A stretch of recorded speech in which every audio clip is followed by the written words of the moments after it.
I should mention that I've been watching or I have watched several times, the No Clip documentary that is available on YouTube um, for Outer Wilds. It is a wonderful thing. Again, you will want to have played this game and understood the secrets behind it um, before you understand the secrets of the game before you go out and really.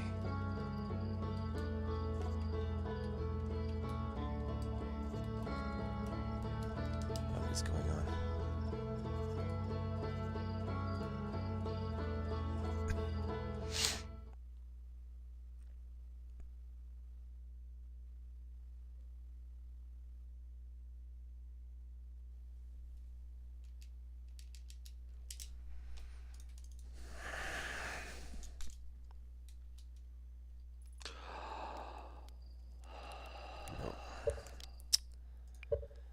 Alright, I really don't know what's going on here, so... Oh, well, that would be the problem.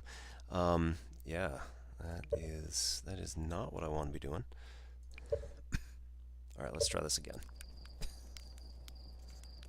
Jeez. Okay, apologies.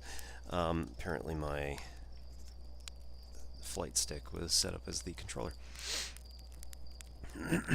Okay. So in the No Clip documentary, they speak with the composer of the music in Outer Wilds, and apparently the music was done, specifically the banjo playing, was done in two places, in two stages. So on day one, he kind of noodled around and tried to understand how the banjo worked and could make it work for the game itself and for the soundtrack. He wasn't really experienced in banjo playing, but he did know how to play the guitar and some other instruments. So he recorded all of the banjo music at the beginning of the game, including the main theme that you just heard. And then at the end, when he was about to release his final cut to the studio, he decided, instead of overwriting all of his day one clips, he decided to keep those in and also do some more stuff with his final clips.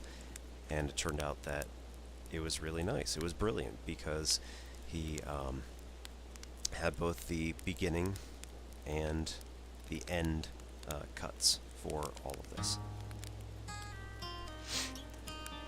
So here we have the theme for this particular planet. And the more astute of you would know, you are able to roast a marshmallow. So of course we're going to do that every chance that we're given.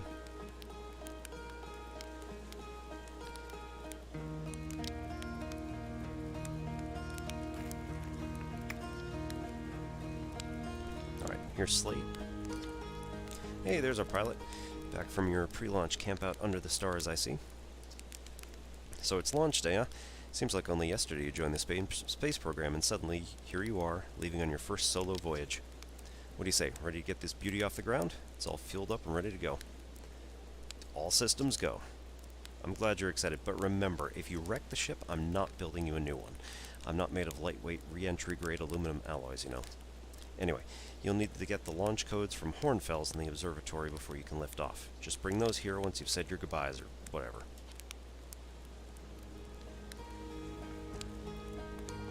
So here we have the launch tower, and requires launch codes. Gonna have to go find them. Over here we have a large cliff, which unfortunately we can't get up, so have to go find a new way. This game is really good at click right stick to pop out your flashlight. This game is really good at getting you a tutorial. So in this case, if you would walk the wrong way, you end up with this cliff that you can't climb, but if you walk the right way, it gives you nice, easy little jumps that you have to hop up and tells you that you need to use the jump button, A in this case. Alright, Mika. Hey, it's you. Slate said you're blasting off in your ship today. I'm really excited to see the launch. Aren't you gonna go into space? Aren't you? You better not have changed your mind. Well, I wanted to practice with a pro before I leave. You're just saying that, but if you really want to practice with me, I guess I could help you out a little. Try to land on one of the geyser pools. Show me what you got.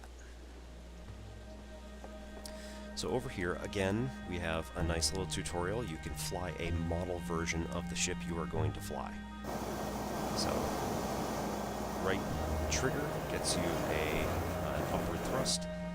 Left trigger gets you a downward thrust. Oops. Not quite working at this exact moment. Right stick will control what direction you're facing, and if you mess it up, you just hold B and it resets back. Left stick will control direction.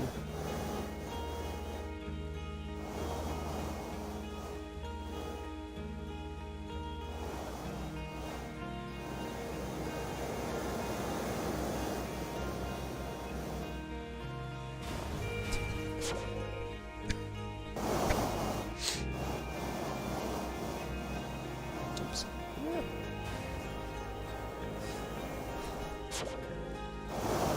Just for fun, I usually try to get in this geyser before I leave. Because, you know, why not?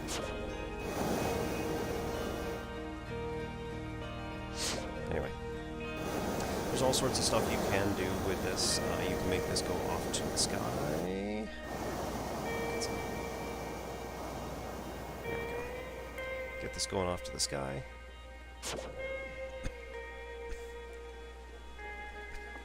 And you can fly it around and practice a lot.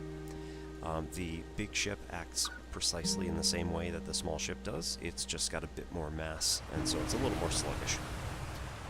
Porfy. Hey-o, Hatchling. I hear you're leaving us to seek adventure among the stars. When you return, let's you, me, and Gossin open up a bottle of the good stuff. The good stuff is less delicious sap wine and more daunting digestive challenge. Iron stomach is the mark of a true Hearthian, my friend. Our hardy hunter-gatherer lifestyle stems from trial and error, by which I mean our ancestors survived eating a lot of bad things. So you will notice, if you hadn't noticed already, we are blue-skinned aliens with 4 eyes and 3 fingers.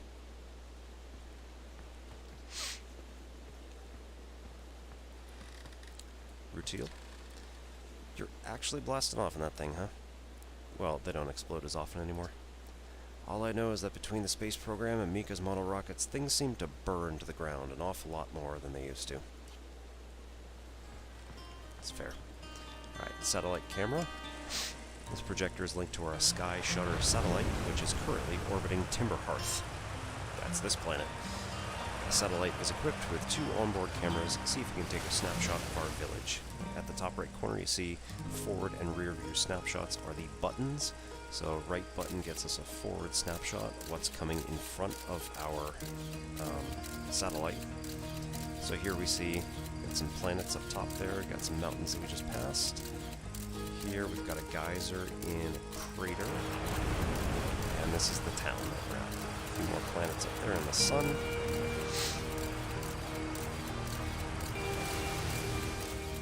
More planets. Here we got some ruins. Another crater. Broken down ruins. Big geyser volcano sort of thing with something in it. And then we come back around to the mountains that we had at the beginning. We can take rear view shots. Again, it does the same thing. You're just looking behind the actual satellite. And you can't move any of the other stuff in the satellite, but whatever, it's all good. This pilot seat, used by pioneering astronaut Feldspar, is all that remains of our inaugural flight into space. Although it has been argued such a distinction requires a breathtakingly liberal definition of flight, that day will nevertheless always be remembered as a landmark achievement in Hearthian history. Alright, then we got some more junk, which, as you go through the rest of the game, you sort of recognize what this is. I'm not going to give anything away just yet. Tomorrow. So, it's launch day, huh? Al's gonna miss you. Speaking of launch day, I was thinking about it, and the platform those ships launch from is getting old. Isn't it about time you built a new, less flammable one? The big tree in the village would be the perfect choice. I wouldn't mind helping out the space program, just say the word. Nice try. We all know you have it out for that tree. What? No, just... I think it's just in the way, and someone ought to chop it down, you know? Specifically, me. You think this has to do with the time I fell out of it and broke my arm? I mean, that was when we were hatchlings. Who pulled a grudge for that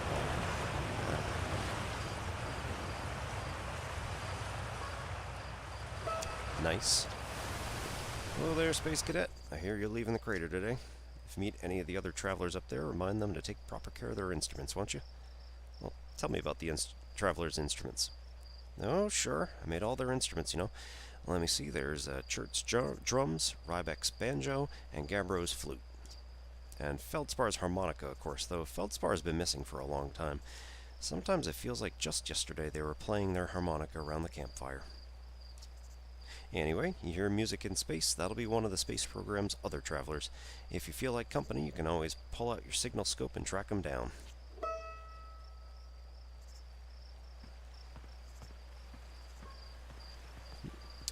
And here we have the observatory, uphill. Tefra and Galena. Hello, astronaut. Well, if it isn't my favorite troublemaker. We wanted to play hide and seek, but Moraine won't let us borrow their signal scope because it's really delicate and not supposed to be thrown around like that. Hey, can we use your signal scope? Can we? Can we please? We'll even let you be it. Sure, let's play. Woohoo! Okay, here are the rules. Galena and me will hide with these radios, and you'll use your signal scope to find us. Last one to be found wins. Okay, close your eyes and start counting.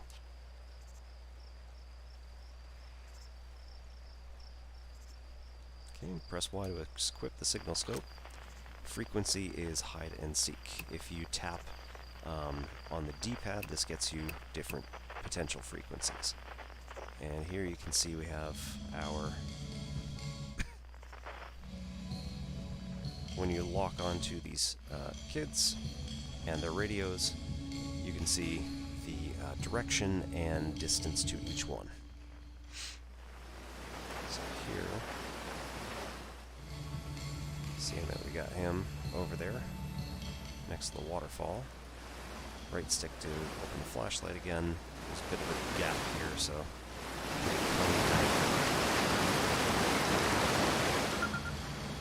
Alright, so Tefra, 2 meters, is found.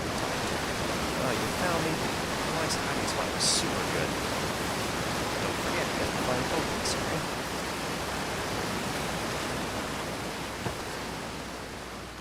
Yeah, I know it's sad being left alone as the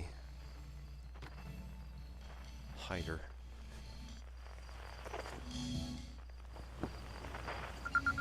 Galena. I won? I'm happy. Thanks for playing with us. Alright. So we're going to continue up toward the... I don't think I missed anybody. Continue up toward the observatory.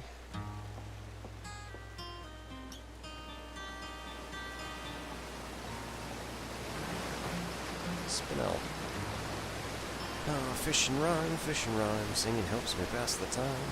You leaving the crater? Well, guess we'll all be a little busier without you around to lend a hand. That big water planet, Giant's Deep, that's where I'd go. Why's that?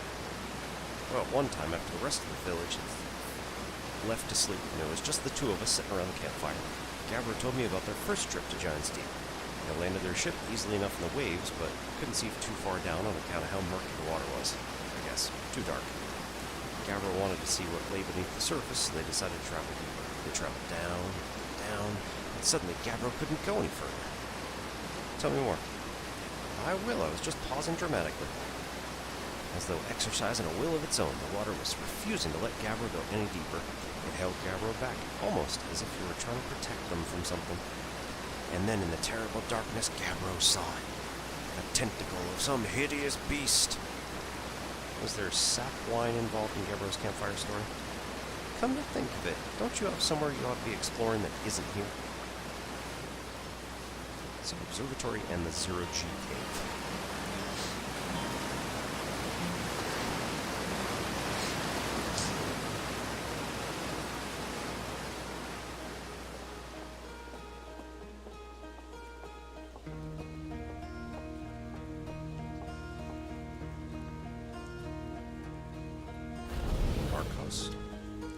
Hi, astronaut. You know the patch of ghost matter inside this fence? Gosson said it used to be bigger than they were hatchling because ghost matter evaporates. It just takes a super long time to go away. I hope there's still ghost matter in the village when I'm a grown-up. Ghost matter's awesome. Yeah, ghost matter's super cool. It'll burn the heck out of you. Yeah, I heard touching it hurts so bad it feels like your whole hand's on fire. Try not to walk into any space, okay? That sounds bad and painful. Trying, bud.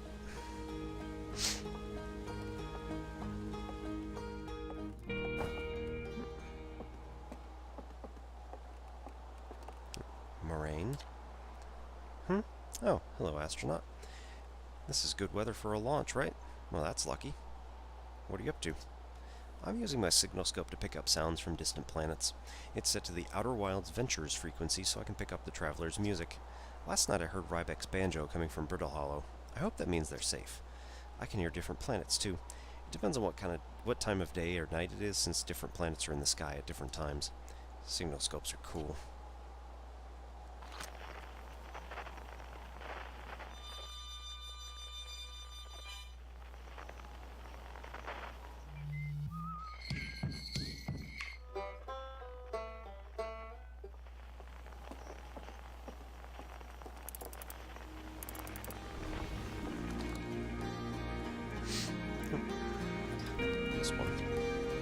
I saw smoke coming from Young Bark Crater up north and figured I should go check it out. You can use the scout launcher. Just please don't break it while I'm gone. Tech tight.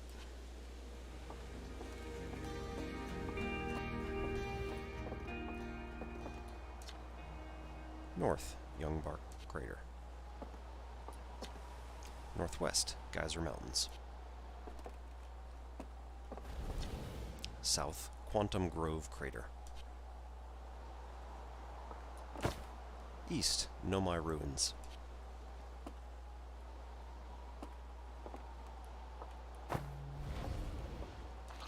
Okay, so if we use the scout launcher, we can aim, and then take a snapshot of all these things in the individual directions that it's looking for. If you want to retrieve the scout, at the top right corner, it says to hold the right button. This is losing altitude, so eventually it just lands.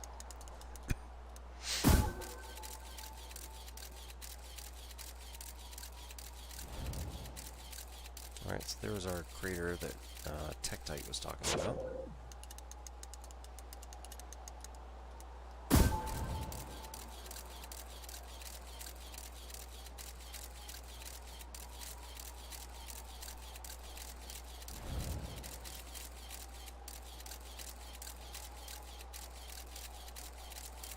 There's our Nomai Ruins.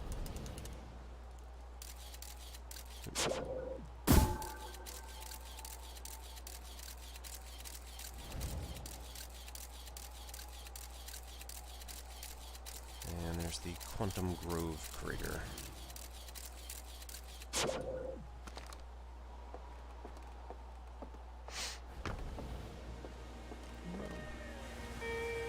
Do watch out.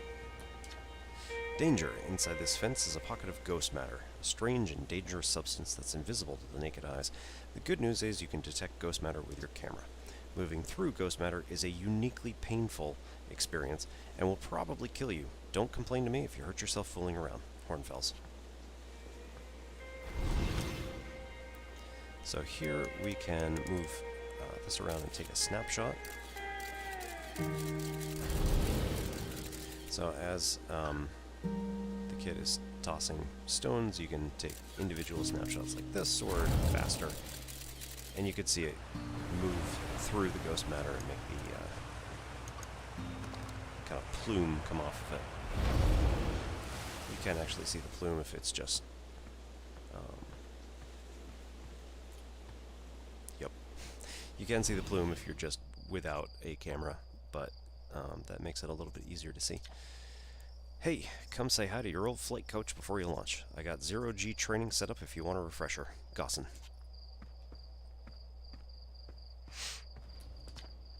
Hey, thought I might see you before the big launch.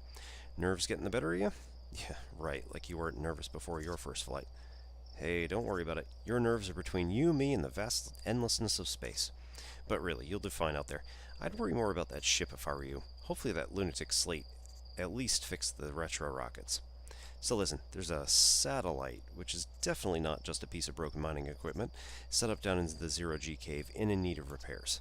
If you're looking for a little last-minute 0G practice, head down the lift and get into the cave. Or don't, as long as you're confident you can make ship repairs in space. One repaired satellite coming up. Cool, get to it, and try not to concuss yourself right before your first launch. Okay, so here we have elevators. Activate the lift.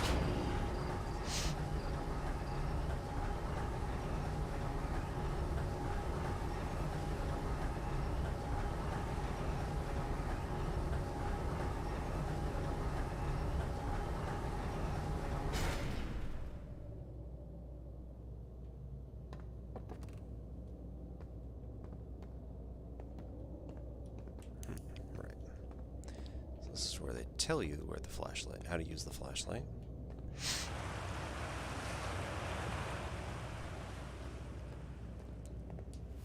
Okay, so here we got a suit, rocket pack, all that good stuff.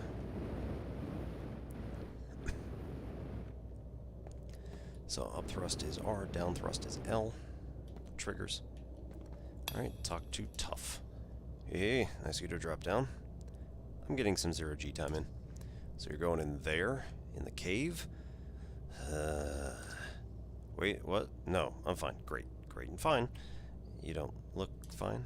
Well, you know, I hate the cave, so I don't know what you're making me talk about it.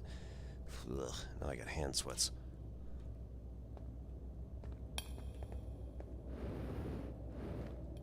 Okay, so we head down into this cave here. You can arrest your fall by holding right trigger.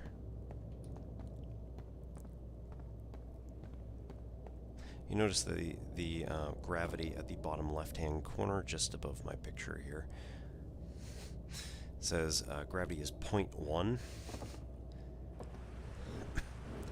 and now it's always going to be 0 in free fall, but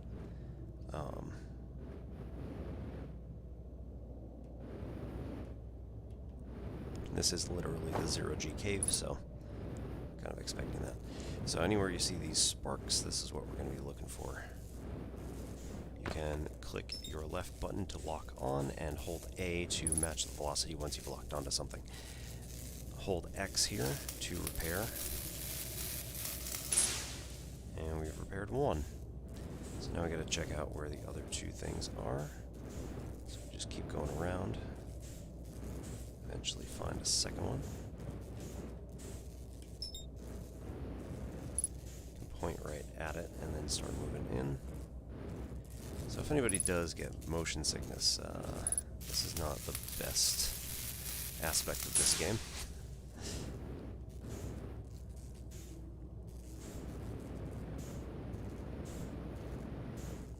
I do expect at some point in the future I'm probably also going to play with Elite Dangerous, so that will also most likely involve a lot of flipping over and doing all sorts of crazy stunts in space. So, you know, if you do get motion sickness, I'm probably not the best person to go to. Alright, training simulation complete. So now we're going to head back to where we were. Which, good question, which direction is it? Up that way.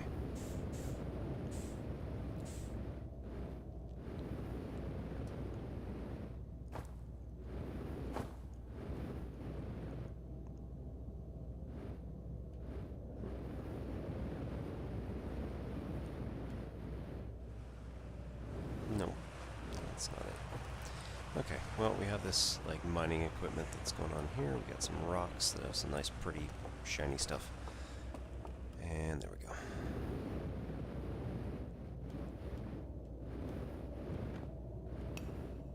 Now we can run back to where we were. And put the equipment back.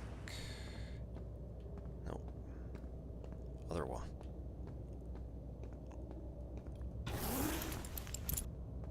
We could totally run away.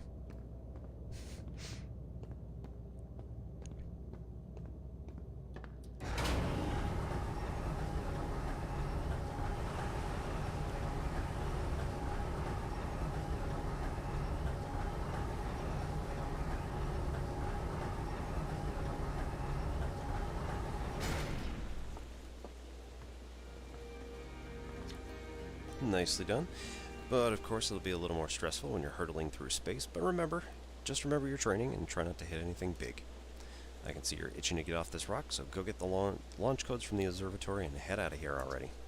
Best of luck out there, and hey, try to avoid getting yourself killed now that I've put so much time into training you. Got it? You also notice that Gaussen only has 3 eyes.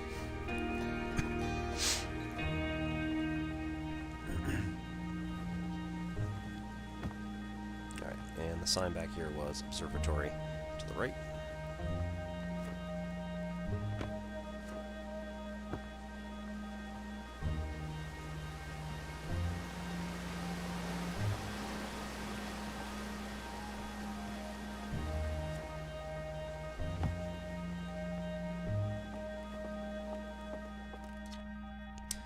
Outer Wilds Ventures founding members, clockwise from top left, Hornfels, Gaussen, Slate, and Feldspar. Okay, over down here we also have big thanks to the additional founding members of Outer Wilds Ventures, without whom we never would have gotten off the ground.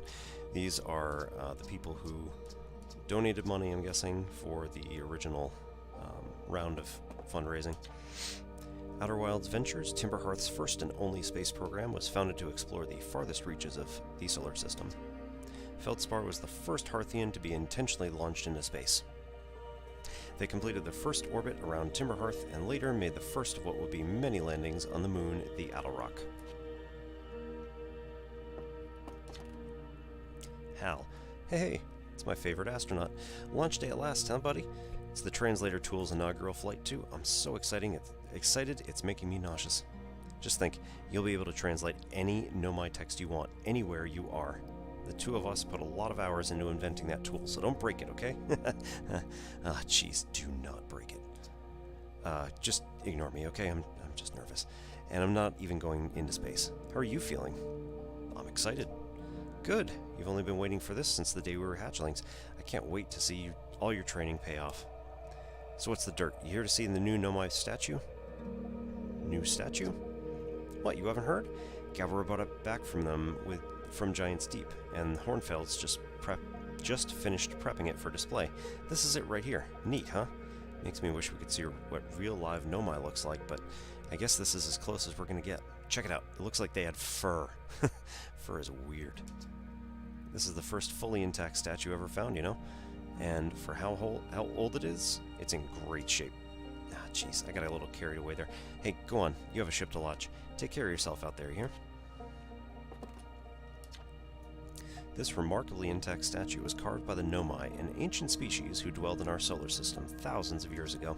The statue provides us with our most detailed look yet at the Nomai, who appear to have been covered with a layer of fur.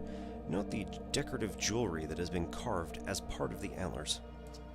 Although their artifacts and structures have been found on almost every planet in the solar system, we still have no idea where the species came from or what happened to them.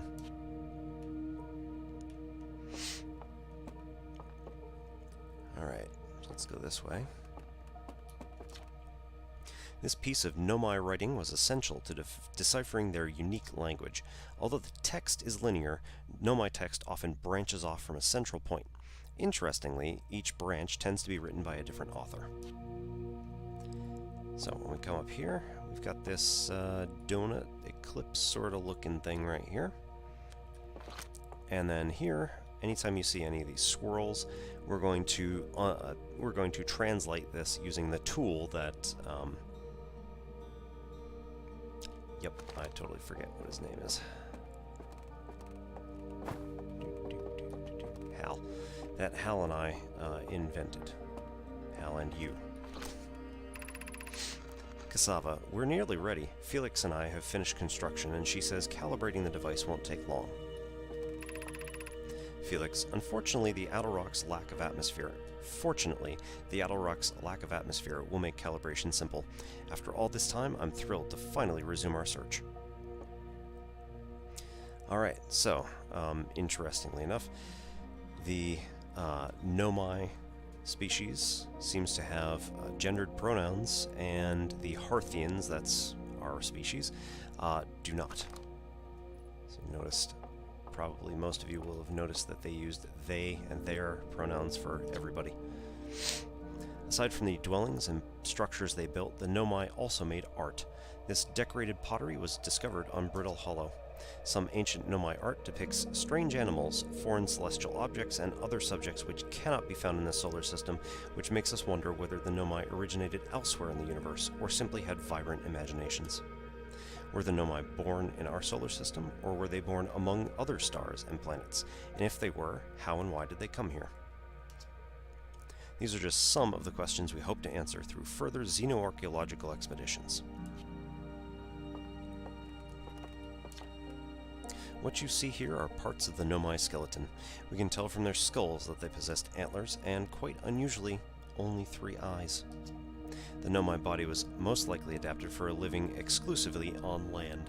The differences on the Nomai's anatomy, such as their shockingly fragile bone structure, show us that Harthians couldn't have descended from Nomaian ancestors.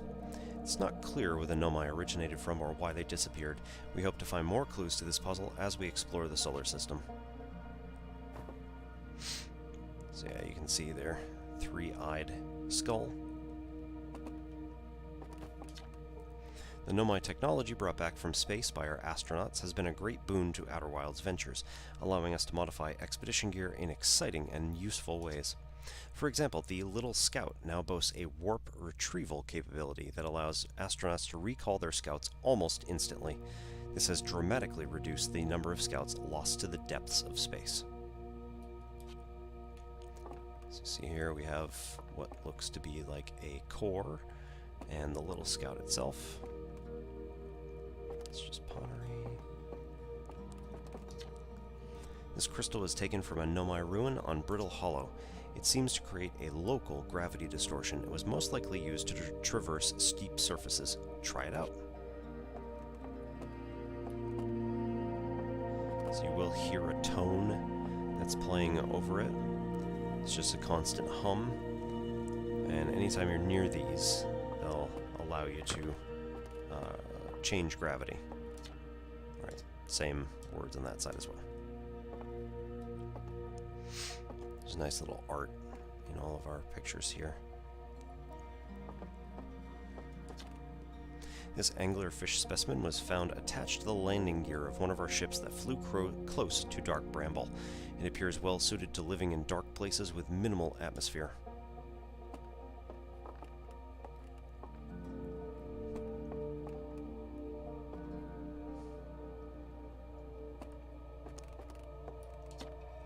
Stars like our Sun generate light and heat by fusing hydrogen into helium. Same is true for ours, by the way. As it grows older, the star runs out of hydrogen and starts to contract. As the star's core contracts, it gets hotter, causing the outer layers to expand. The star becomes a red giant. When the core is hot enough, it starts fusing helium into carbon. If a star is massive enough, it will continue to fuse carbon into even heavier elements like iron. Ultimately, the star will collapse under its own gravity and explode in a violent event called a supernova. Based on Chert's observations, this will one day be the fate of our own sun. Alright, so in real life, our sun is not nearly big enough to actually go supernova. Our sun will become a red giant, blow off its outer layers, and then become a white dwarf eventually. By that point, I mean, this is billions of years off, and by that point, hopefully we would have figured out a way to get off this rock. But the strange rock moving around this grotto appears to react to conscious observation. The level-headed among us realize there must be some sort of optical illusion at play, but Gabbro claims the rock exists in all possible states until it is observed, whatever that means. Whatever is actually happening, both sides of this debate agree the effect is extremely creepy.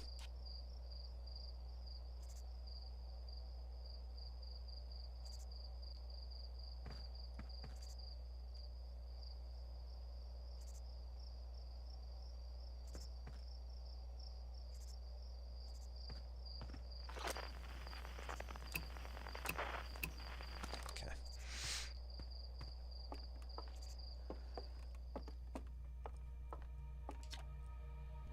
Watch closely. These balls move on their own.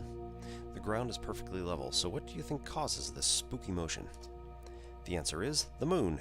As it orbits our planet, the outer rock's gravity pulls on objects from different directions. In fact, it's pulling on you right now.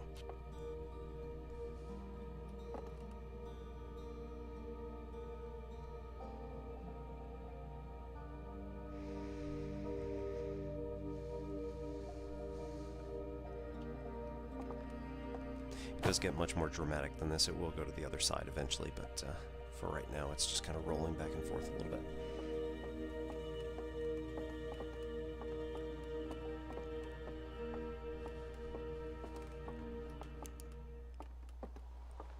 Alright, view map. So we have a little orrery, which you can tap on, and it gives you the map of the entire system. So we can see up top here, we got Brittle Hollow, the Hourglass Twins, Ember Twin and Ash Twin. We have a station that is going around the sun here. We have the Outer Rock, our moon, Timber Hearth, you are here, and the ship.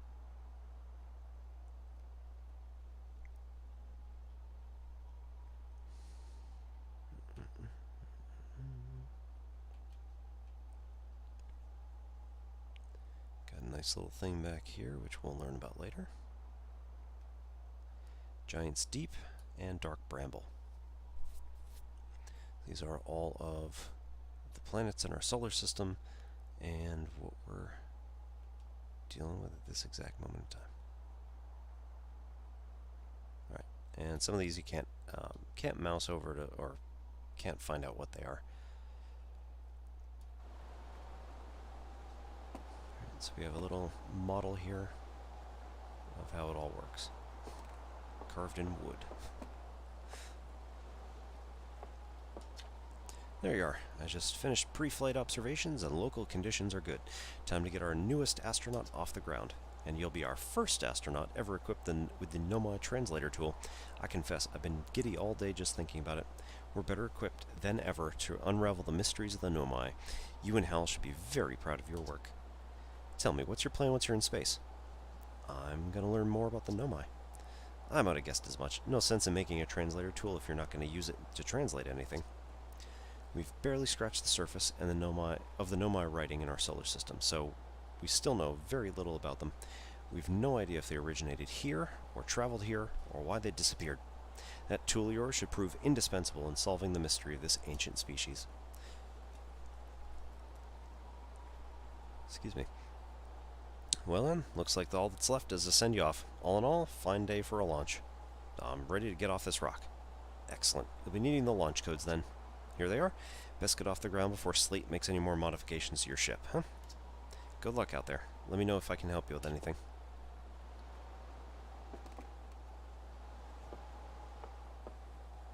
Alright, so our launch codes are now at the bottom right-hand corner of the screen.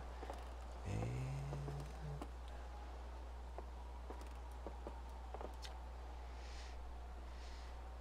Hornfels observations. This is incredible. At first I thought the points of light in this image were stars, but they're not. They're galaxies. And this image covers just a tiny patch of the whole sky, which means that the universe contains at least 1,000 times more galaxies than we even previously imagined. I think I need to sit down. This is odd. According to my redshift calculations, every single galaxy in this image is moving away from us. In fact, the farther away a galaxy is, the faster it appears to be moving away. It's almost as if the entire universe is expanding. But if that's true, was everything closer together in the past? And how far back can we extrapolate? Did the universe have a beginning? This is more or less the same calculations that were done by Edwin Hubble, nowadays of the Hubble telescope fame, but he was the guy who made those calculations.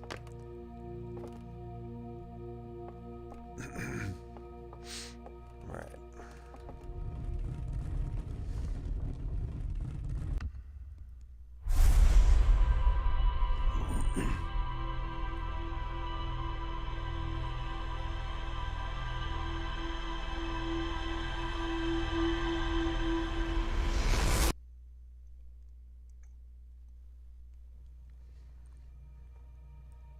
So, statue's eyes opened, went all shiny on us.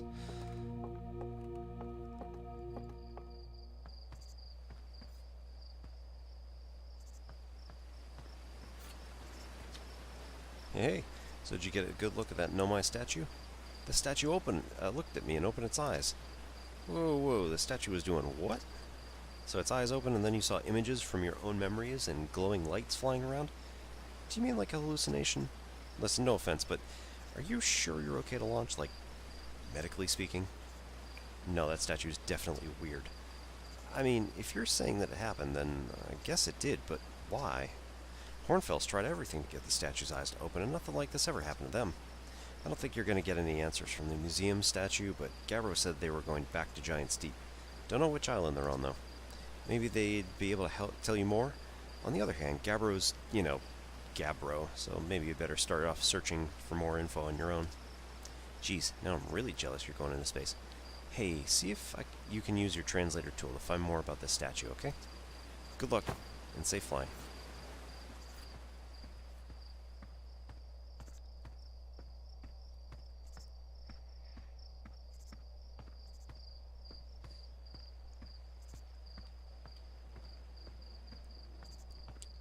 Clearly a logging community. And Tefra again. Hello, astronaut. Are you going into space today? Are you going into space and never coming back like Feldspar did? What? Yeah, Hornfels says that Feldspar went away into space and didn't come back. Hornfels said Feldspar was the best pilot ever, but no one knows what happened to them. Hornfels says that too. But if Feldspar disappeared, you might disappear too, right? You're not as good as Feldspar, so you should be really careful not to get lost. Thanks, kid. And then we are back at the beginning. Looks like you're ready to take off. The excitement of a launch is fun and all, but I can't wait to get back to working on the new ship. We're working on fixing the autopilot's avoidance system for this one. Oh, sorry. Enter launch codes. Our ship is here. It is a cobbled together mess of, yes, wood and metal and a bunch of other stuff.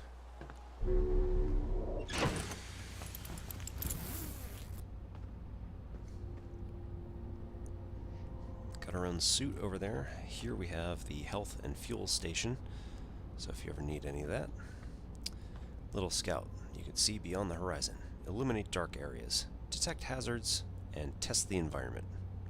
So in this last one, the gravity didn't go weird. This went around a big cyclone. Here we see fire and other stuff like that. See if there's any hazards in the way. You can illuminate dark areas. It has a flashlight on it, and you can see beyond the horizon. So if you shoot it off into space or what have you, you'll be able to figure something out. This is your ship log. Here we have a gravity crystal like we had back in the museum, and it's hooked up to some sort of potential engine. Here you can see little asterisks, which tell us that there's something new. In the village, the one and only Harthian village, as well as the main source of explosions on this planet. The Nomai statue in the observatory opened its eyes and looked at me. I saw strange glowing lights, and my own memories flashed before my eyes. Hal says the statue has never opened its eyes before, despite Hornfell's best efforts. Zero-G Cave. At the cave, at the very center of Timberhearth used by Outer Wilds Ventures, there is a cave at the very center of Timberhearth used by Outer Wilds Ventures to train new astronauts. I successfully repaired another satellite for Gossan. And the Addle Rock. The Nomai text in the observatory talks about calibrating some sort of device on the Addle Rock. So as you go through, we can look at all sorts of different stuff. Ember Twin, Ash Twin, Timberhearth and the Addle Rock, Burdell Hollow and Hollow's Lantern, Giant Steep, Dark Bramble, and the Interloper. At Giant Steep, Hal says Gabbro went back to Giant Steep to try to learn more about the Nomai statue in the observatory. If you want, and the one that I prefer generally, is to go to rumor mode. So if you hit Y, this will show it in kind of like the pin and string corkboard sort of rumor style, where you have some issues that are coming up, and then again you could look at the individual things that are here. So in the lunar ruins, Nomai text in the observatory, we already talked about that. You could also talk about the connection between them. So in this case, the village and the lunar ruins are connected by that sort of Nomai text in the observatory. So this gets cool. We have like major ideas or locations, and then smaller things that are attached to them. In this case, the Zero-G Cave is connected to the village. Alright, and the pilot seat. So if we sit in the pilot seat, buckle up, we can again view the map. We can lift off, or use the liftoff and landing camera with X. This allows us to just see what's directly underneath the ship at all times. And then hold right trigger to take off.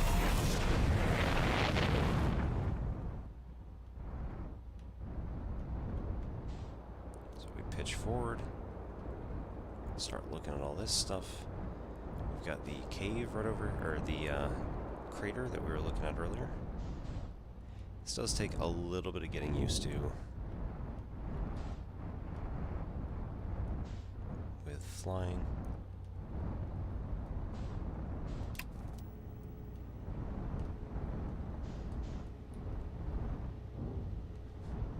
Let's try not to run over this guy. Alright, so back it off just a little bit.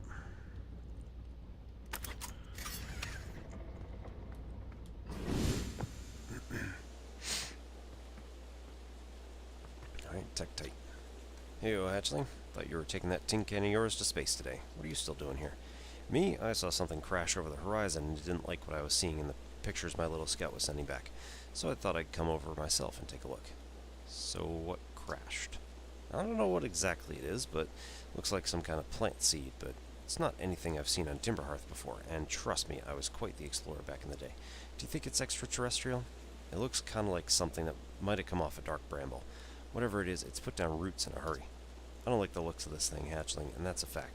I think I'll set Marl and Hal loose on it. Best get rid of this thing sooner than later, and no one can remove an unwanted plant faster than a tree keeper can. I'll have to get a look at what's inside the seed first, though. Don't want anybody to set anybody up to hacking a potentially dangerous plant without getting a better idea of what's lurking inside there. Tuff can help me haul out the old scout launcher over here. Obviously, the opening is too small for someone to fit inside, and anyway, I'm not going to blindly stick my hands in anything that looks as unpleasant as that seed does. That's a good way to lose an arm or two.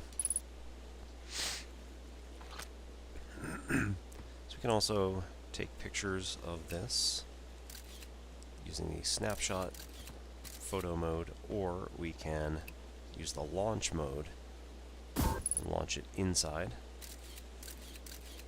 You'll notice that this is a bit large. This also says error duplicate signal.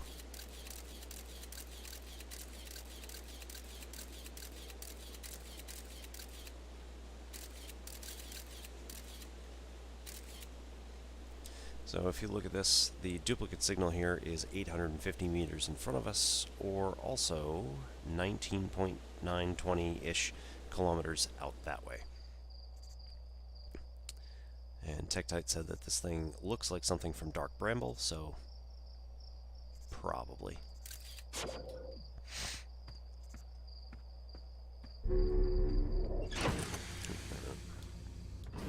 Actually, just tell him. Blasted Seed did a lot of damage when it crashed. I like this crater. Need something from me? I threw a little scout into the seed. You did you? And you're telling me it's bigger on the inside than on the outside? This is going to be a chore to chop up. Make no mistake.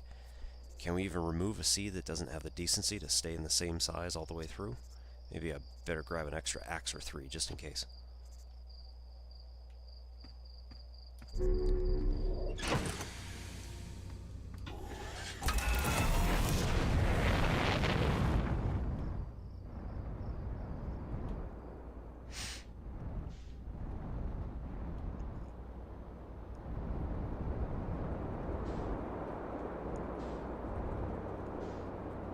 So if we just skim over the surface here, we got some ruins.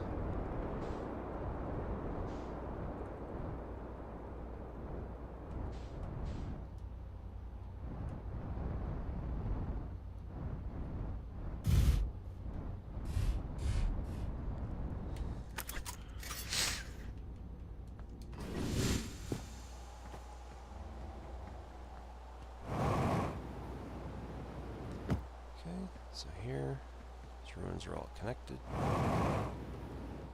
Got this thing over here. White platform with what looks like one of those cores that we saw earlier. Here, we have some, what appears to be text on spinny discs. Can't really do anything with it.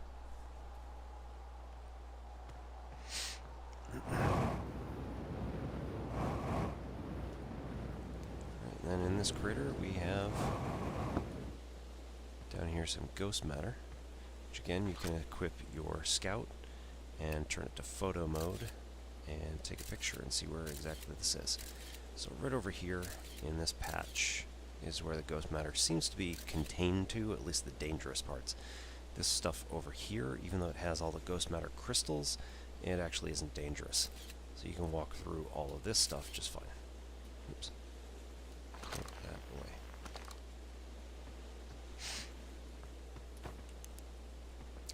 Here we have some trees, and next to it 2 beings in sort of these green and red and yellow suits. And then here what looks like a ship.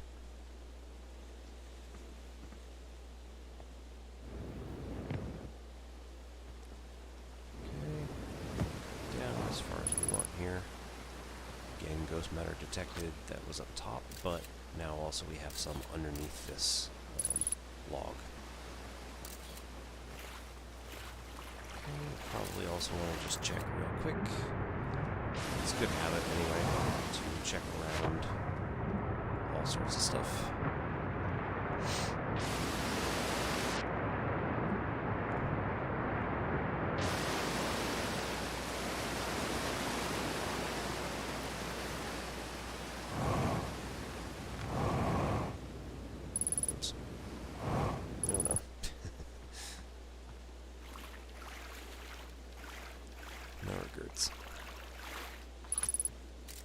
Alright, so we don't have any in here, so we're good.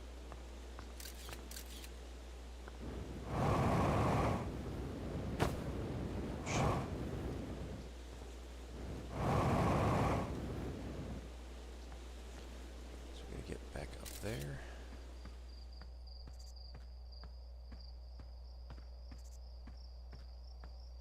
Or potentially back up here.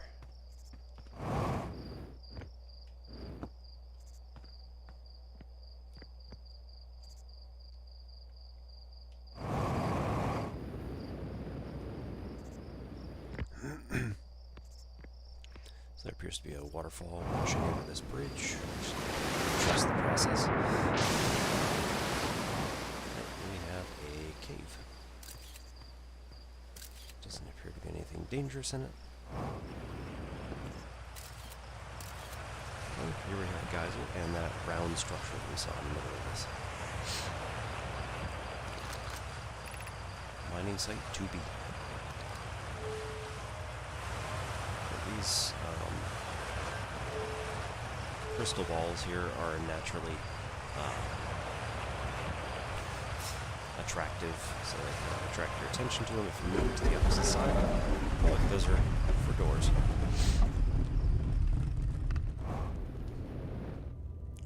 So if we go in here, a dead nomai.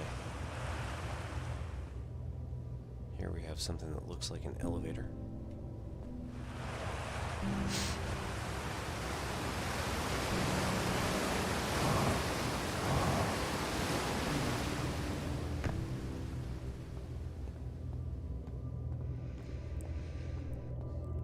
And more nomai script. So this is an elevator that comes up to this point and drops off. Here we can see some more of the shiny rocks. Oh wait, no. I'm still amazed by how much ore the Ash Twin project requires. Psycat, isn't this the ore for the remaining towers being built on Ash Twin? The completed towers I've seen are quite large. Oh wait, no, the material for those towers is all being taken to Ash Twin. The ore we're mining here will be used to craft an immensely thick protective shell that will physically seal off the chamber inside of Ash Twin's core. Psychot, if they're sealing off all entrances, I hope they've planned accordingly. Oh wait, no, I thought you had forbidden your apprentice from making puns, Coleus. Coleus, how else could he improve? Coleus, I'm relieved by our clan's decision to use the Timberhearth's ore only for constructing the shell. If eventually life on this planet were to evolve to the point of advanced metallurgy, I'm confident we won't have destroyed their ability to create. Generally, when I'm reading nomai text, I start at the central point and then radially work outward. So, as you go out, I would say that, this would be the next thing. That was the only one that popped up. This was the only one that popped up. From here, there are two that are coming off of it, one to the right and one to the upper left. I would have actually, had I been thinking about this, said that we should maybe start with the one on the right first. So start with this branch, because that would be the first one that we come up to as we're reading this text up.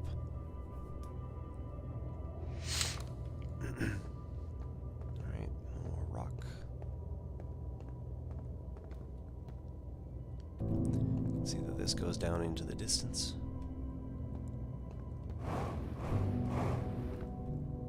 And here we have the Ash Twin Projection Stone.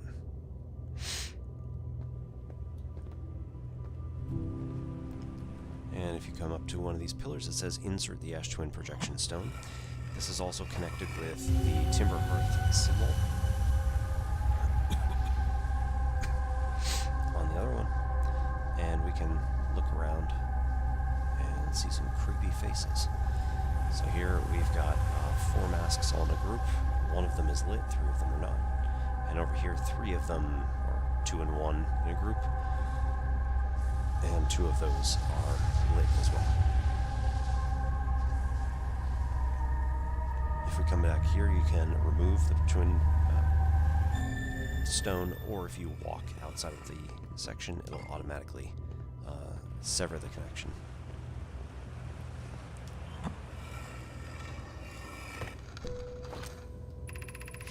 Yarrow, my gratitude for the latest shipment, Ueno. This ore should be the last we'll need for the Ash Twin project.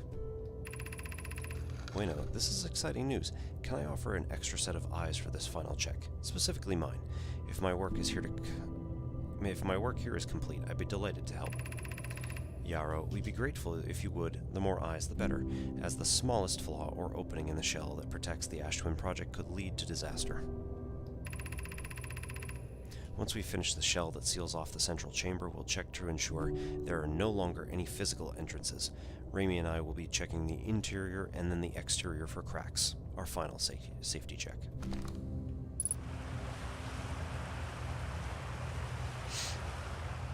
Okay, so there appears to be a geyser here.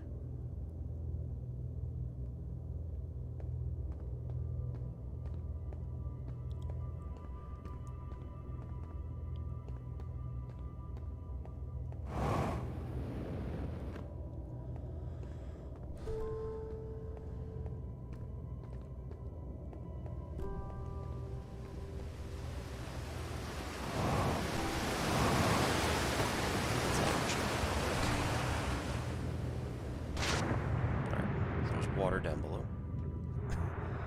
Here we have like these tunnels that were dug in.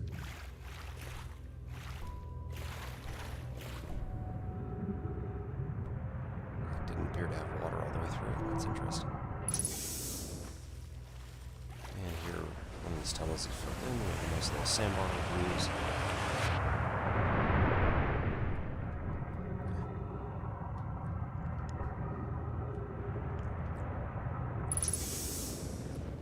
Alright, and then if we jump into this, does this send us back?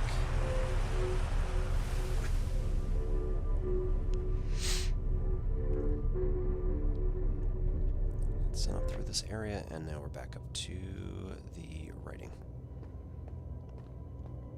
Hopefully I won't botch that jump again, but we'll see.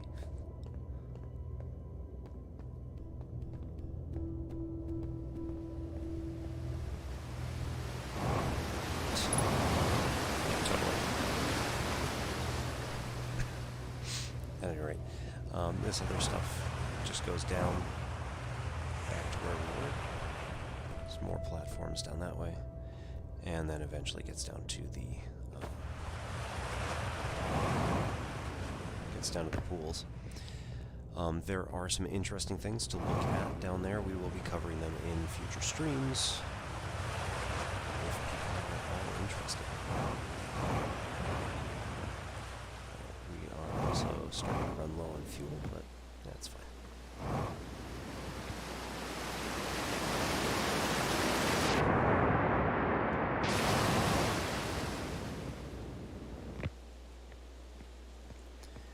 Okay, so in addition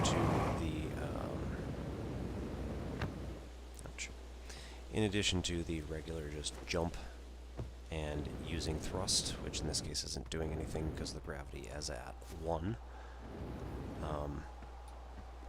you can also jump or fire your rockets and also hit A,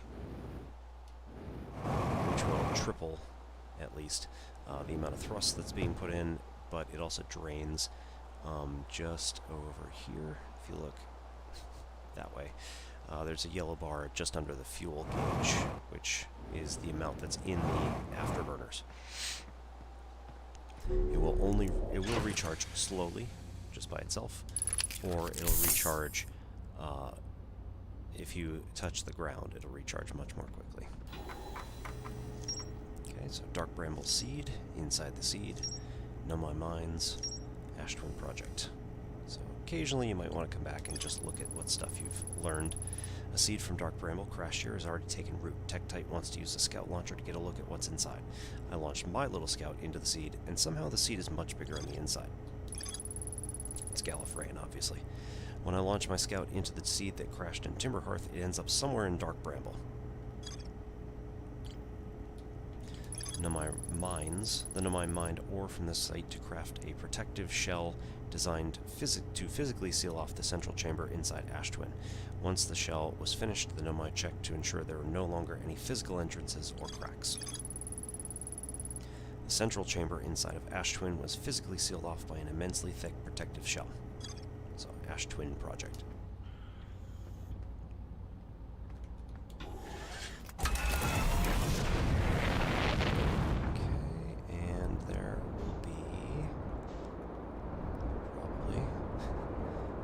One other thing that I wanted to look at. Quantum Grove, if we can. So here we have the mountains / geysers. That is the...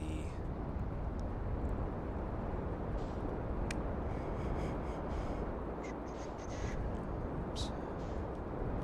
Right, this is the giant mountain. So we want the Quantum Grove, which is... I'll turn around now, but I think it's this way.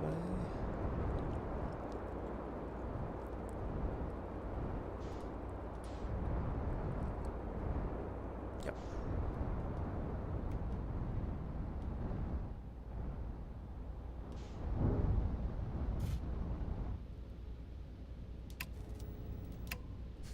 It's totally fine.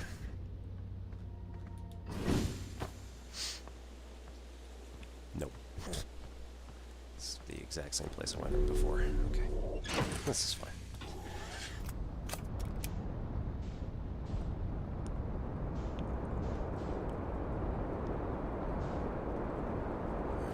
Big one, small one.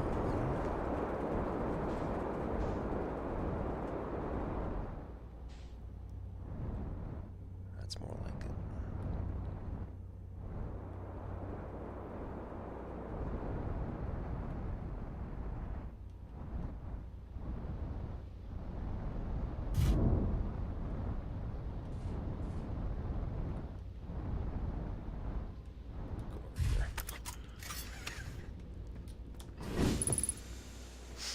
Okay, unidentified signal nearby. So if we pull out the signal scope, get this weird like 2001 vibe out of it. This is the Grove Shard. So if we look at it, this is a black rock with all sorts of pits and weird stuff in it. So, frequency is now called quantum fluctuations. So if you remember at all, anytime that you don't look at a quantum object, it can potentially reappear somewhere else, like directly behind you, or then way on the opposite side of the shore.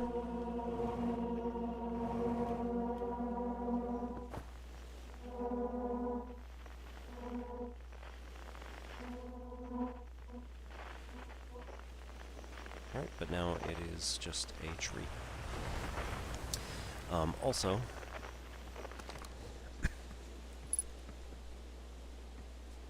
in the ancient glade, the quiet shade across old bark is always dark.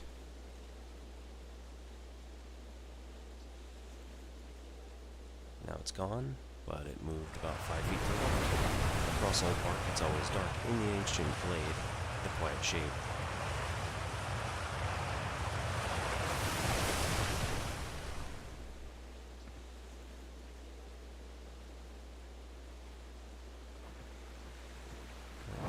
Again.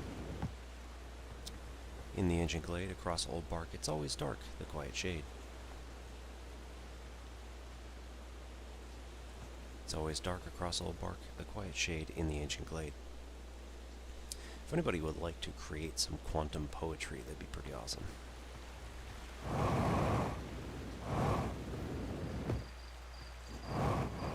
So up this way we now have just another crater. Piece of the same crater.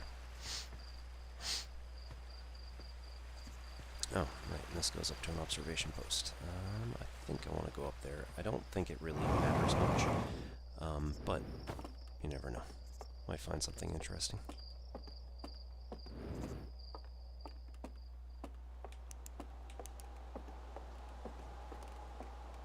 I thought there was a way to go faster, but no. I don't know what game I was thinking.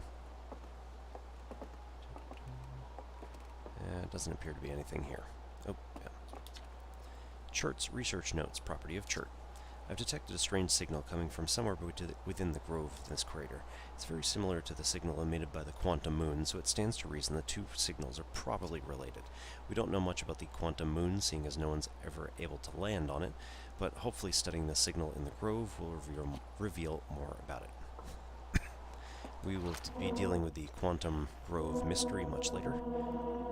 There is also, if you notice here, quantum fluctuations on Giant Steep. Some sort of thing out there. That's dark bramble, I guess.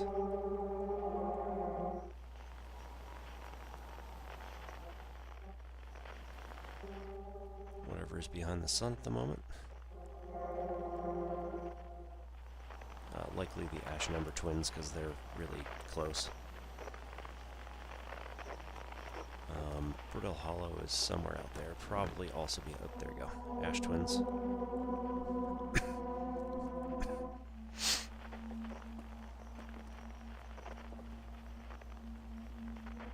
Ooh, Grove Shard right down there.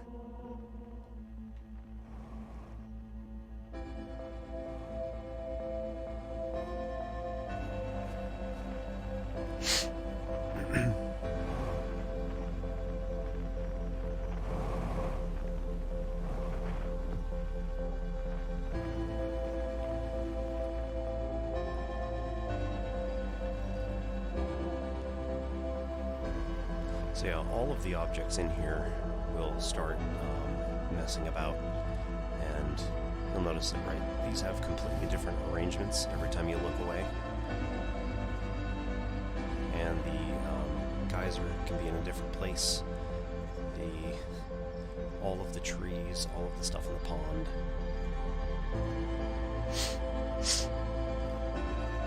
So everything trades locations based on whether or not you're observing. I always thought this was a fascinating mechanic. It is not by any means how quantum mechanics actually works, but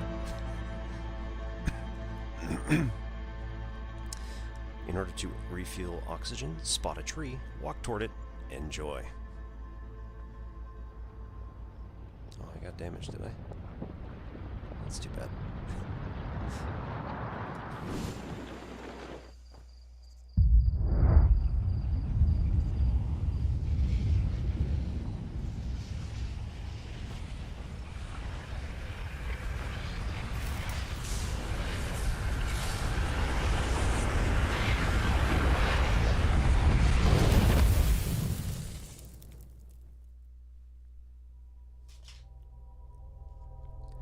Okay, so this is yet another kind of mystery. In my first playthrough, it was roughly the same amount of time that it took for me to get here. So we're about an hour or so into the game. I've been doing this at a very relaxed pace, so that we could touch on all the individual things.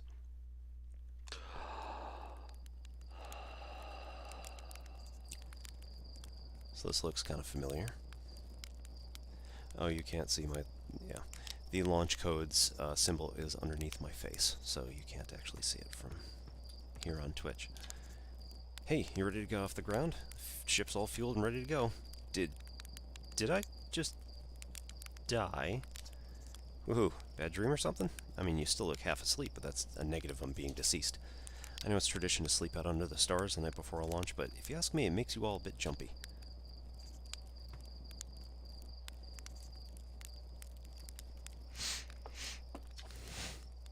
Hey, hold up, you're going to want to get the launch codes from the observatory first. Everything's kind of sideways. I don't understand. I already got them from the observatory, remember? Huh.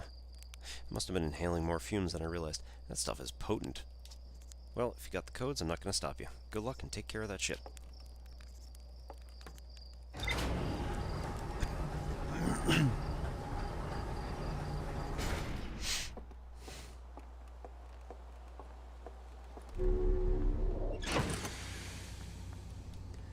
So me personally, I pretty much never get the gear off. Right, Quantum Grove and Quantum Moon.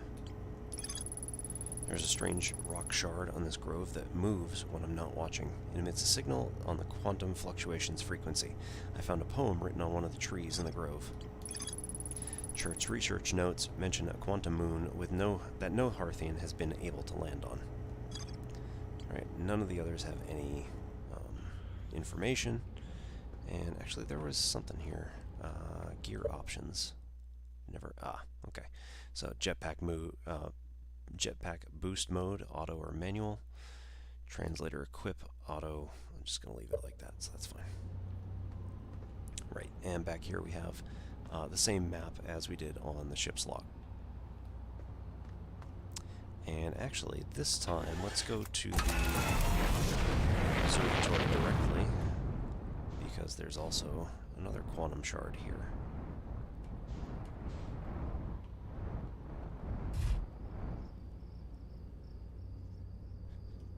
Clunk.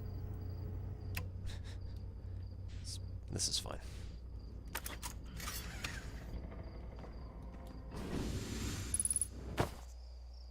Unidentified signal nearby. Museum shard.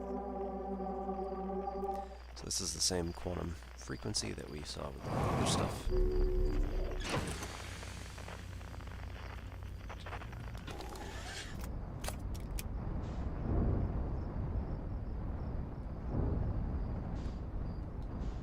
Alright, so now that we're out, let's try to look for Addle Rock.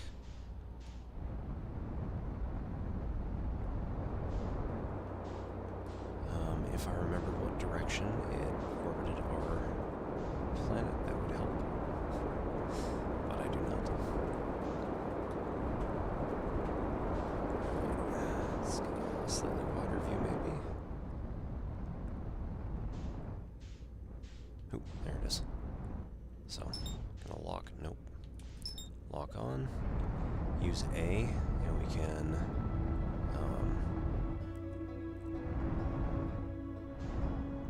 manage.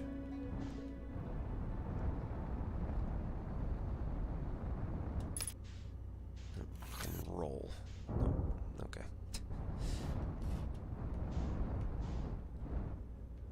Alright. Oops.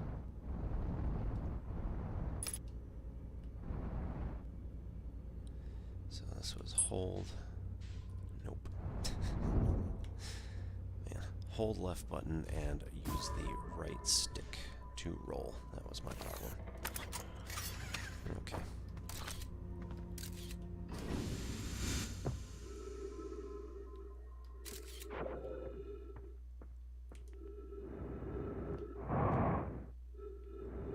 Alright, where'd I go? There.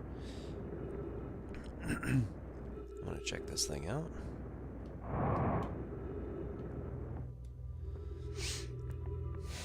Alright, so we have a ball here. We have 4 places that we can put the ball. So here we put it on this thing that looks all cracked, broken. And if we look around, see here, that this is targeting this world out here, which we know is Brittle Hollow. If we take this and move it to the next one over, oops.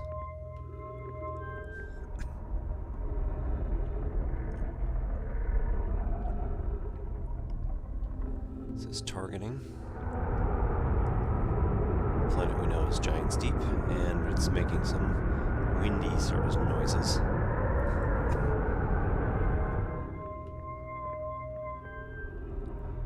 Here we target, presumably the sun. We'll see in a minute. Yep. That's the sun. And then here if we target the eye, eclipse sort of looking thing.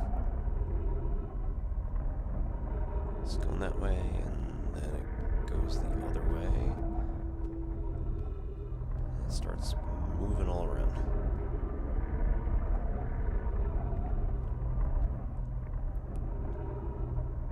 Alright, we got some stairs here. Anytime you see trees with green on them, you can walk toward them and get some oxygen, no matter what the... Apparently the pressure is always the same, no matter what. Or they just create local... Okay, wow. Wow. I've seen this ruin in other travelers' pictures, but seeing it for myself, it's really old, isn't it? But wow, this is the coolest day of my life. Okay, time for some official notes. This is a kind of Nomai locator. It can point out the different planets, which is incredibly cool, by the way. But from what little I can understand of the writing here, I think it was built to try to find something specific. I'm not sure. I also was able to translate something about the north and south pole of Brittle Hollow, so I'll fly there to see if I can learn more. Yep, just gonna get back in the old ship. Take off. Totally safe. Mostly safe. Stars off. Pick up scroll. Insert scroll. Nomai writing. Thatch. Where should this new, more sophisticated locator be built? It may need to be larger than this eye signal locator is. Plume. The southern glacier on Brittle Hollow has ample available space. I should construct a new building to house the proposed locator. Felix. Yes, let's build there.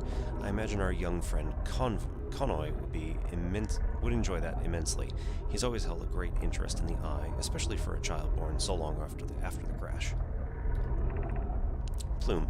I will begin construction on Brittle Hollow's south pole immediately then. Coleus. Anona And those of us originally stranded here in the Ember Twin built a quantum moon locator there, but the heat of the sun made its construction challenging. I wouldn't recommend building on that planet.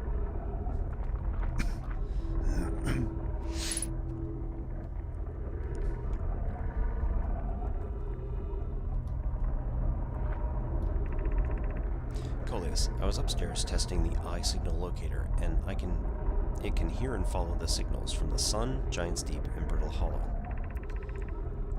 However, something strange is happening when I ask the eye signal locator to follow the eye's signal. The device's indicator just rotates wildly and never points just in one direction. Thatch, this is a curious result. It's possible the eye has stopped calling out its signal. Felix, I see. I most likely calibrated the locator incorrectly. Privet, my apprentice, and I will make adjustments and try again. Felix, an update. Disappointingly, everything is correctly calibrated after all. Cassava, it saddens me to posit this, my friends, but I believe we need to build a more sophisticated device if we want to find the exact location of the Eye of the Universe. Thatch, then we will build it. Don't lose hope, Cassava. Our search for the Eye is what brought our clan to this place. We won't give up so easily.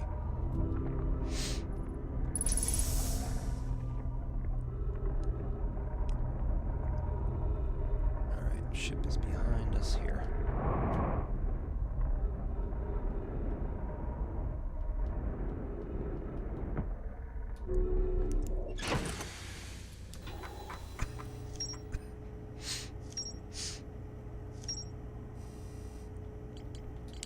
Okay. A Nomai device created to pinpoint the sources of distant signals.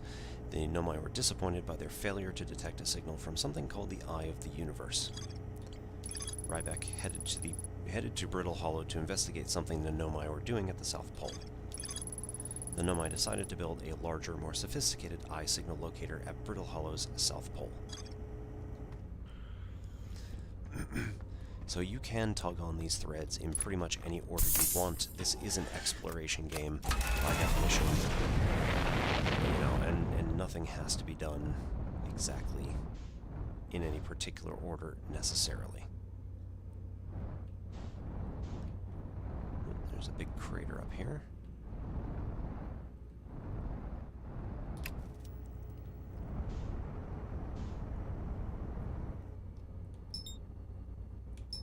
No, the Adel Rock. Alright, so we come down from here. You will notice that on the right there is sort of a barometer, altimeter of sorts. So this is giving us a sense of how far away something is. We also get the numbers on the screen. However, numbers here are a hard distance to like the center of the planet or something similar, whereas the altimeter gives you more of a above ground level reading. Chert's research notes, property of Chert. This is an old crater. The neat thing here is that the composition of the samples I took from the impact site matches the composition of the ice on the outskirts of Dark Bramble. I'd posit the Adel Rock was hit by a piece of the planet that used to be where Dark Bramble lies now. To follow up on, maybe there are more fragments of the old planet Dark Bramble destroyed on other astrobodies in the solar system.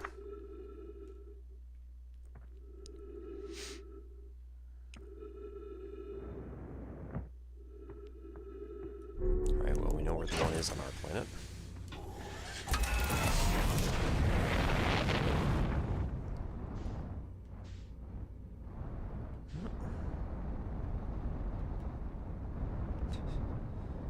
Yeah, it's fine. I'm fine.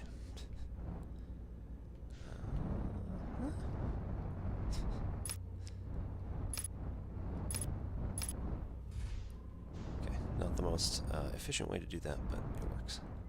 You can also start hearing the sounds of somebody else making music.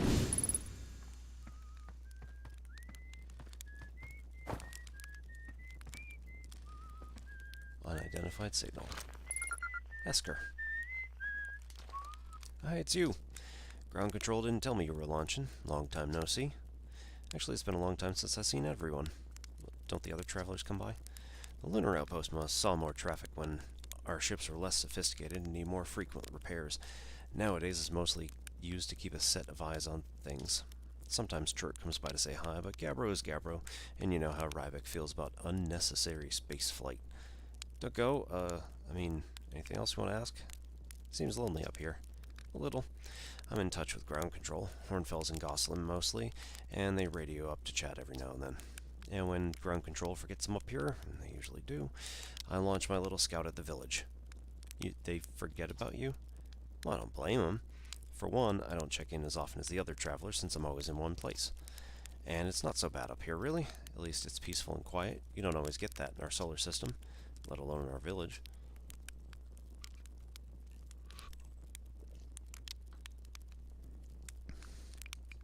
Was that you whistling? Probably, or actually, definitely. The other travelers carry instruments, so they don't bother whistling. You can pick up their music with the signal scope, you know? Best spot for that is the North Pole. Great reception. The North Pole is marked on your in red on your mini-map. But the Outer Rock is pretty small moon, really. Just go north, can't miss it. What is this place? Haha, very funny. Stars above. You're serious, aren't you? That's just depressing. Welcome to the Lunar Outpost, which apparently the space program doesn't bother to teach anyone anymore. When we first started Outer Wilds, travelers used to bring their ships here all the time for repairs. Our spacefaring technology has improved loads since then, but the older ships tended to fall apart, like a lot. Like, more than they do now. Using the outpost cut down on the number of launches and landings taking place in the village, and also the number of fires. Nowadays, though, it's mostly just me up here raising saplings from Timberhearth and keeping an eye on things.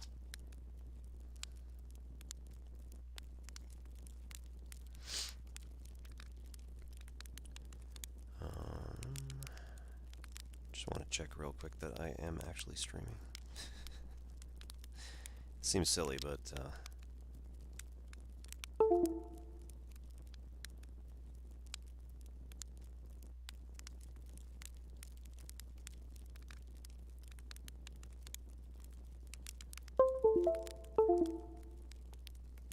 yep, I'm here.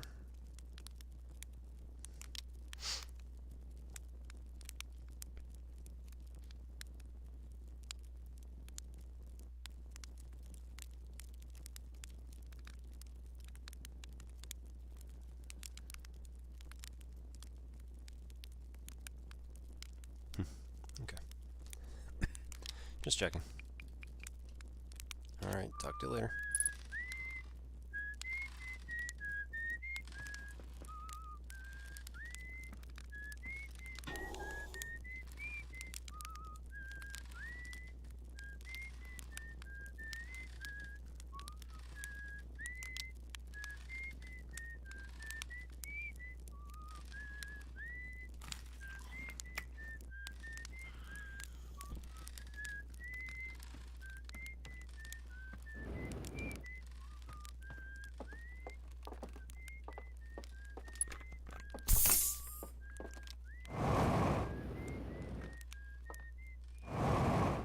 Oops.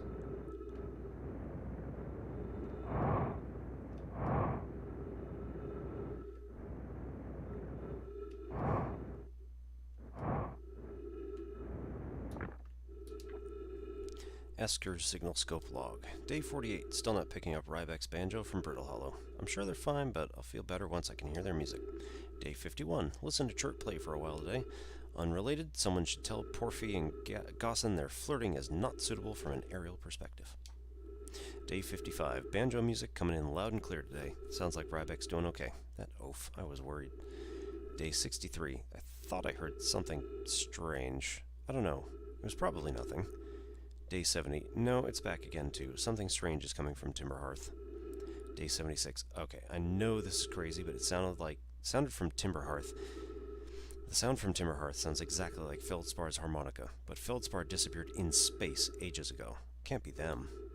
Day 88. It's still here. This is creepy. Maybe my signal scope is broken? I better talk to Nice.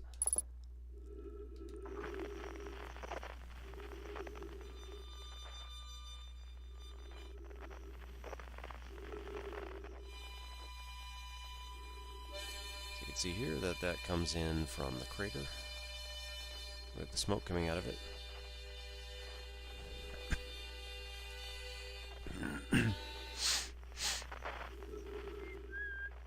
Eskers here. Banjo out there.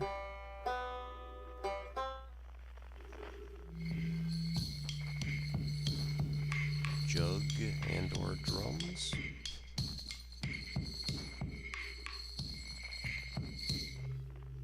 Oh no, the flute. Right.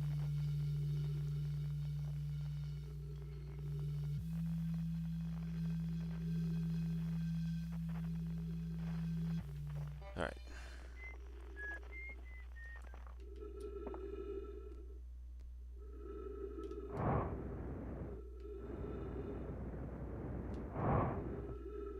So from here, head on in.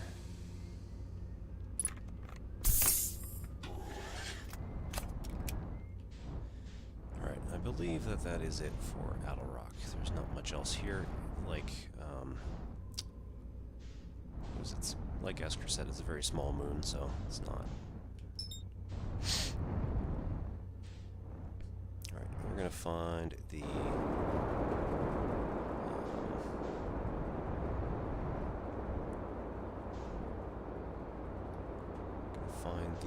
come on.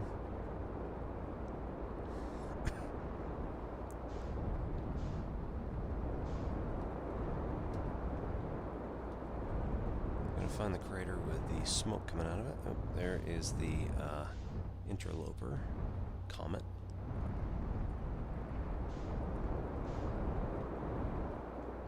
That's not it. Alright, let's back off a bit. See if we can find it from space. Make it a little bit easier.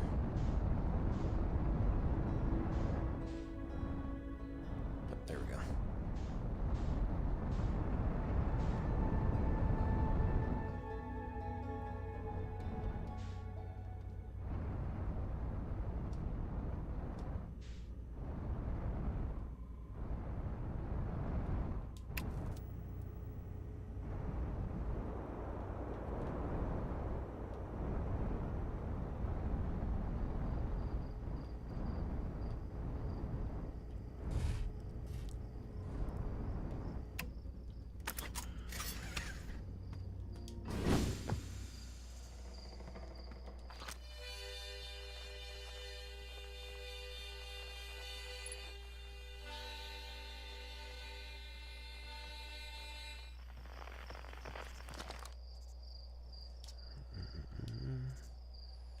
Is that a dark bramble seed? You think so? It's nothing I've ever seen in Timberhearth before, so you're probably onto something there. Whatever it is, it put down roots in a hurry. We've already done this, so.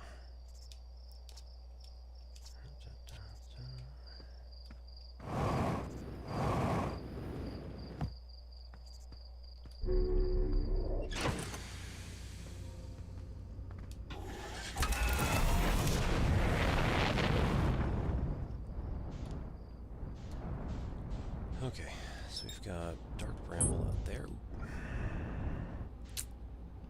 Ouch. That's close. Brittle Hollow is pretty close. So we can do that. We can do an autopilot. Do keep in mind, autopilot was said to be a little finicky, so can't rely on it a huge amount, but we can at least do something. Got something really shiny in front of us, so looks like a good place to start. And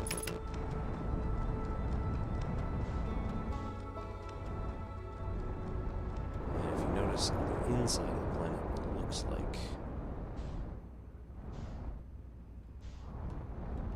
got ourselves a very nice singularity.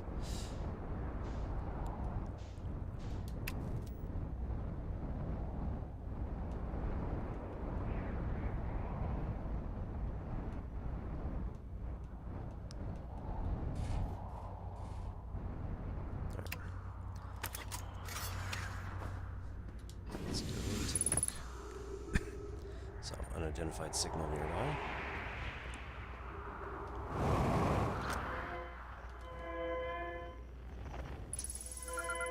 Escape pod 1.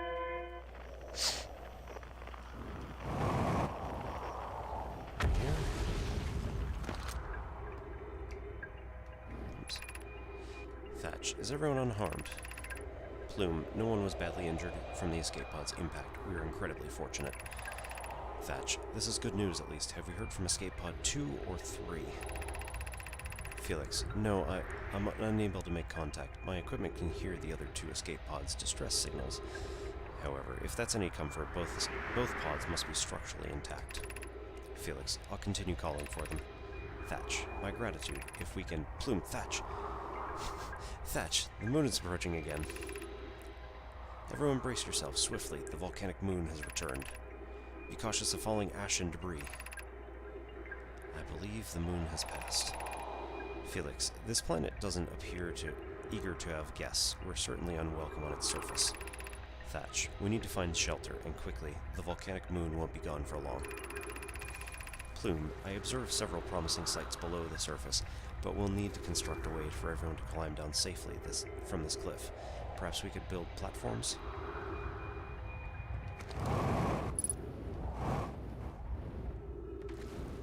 So follow the electrical cables in.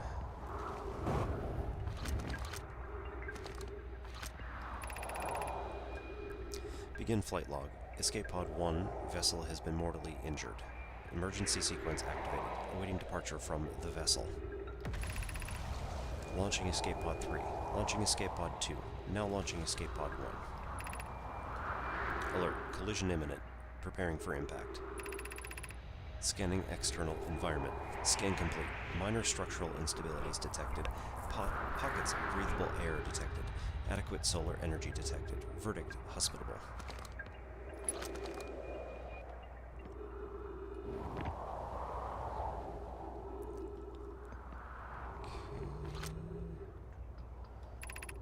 Emergency escape hatch.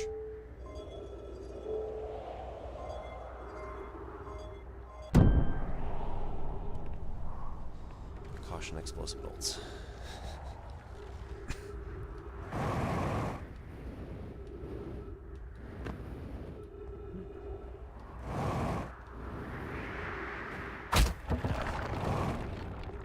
As we jump over here.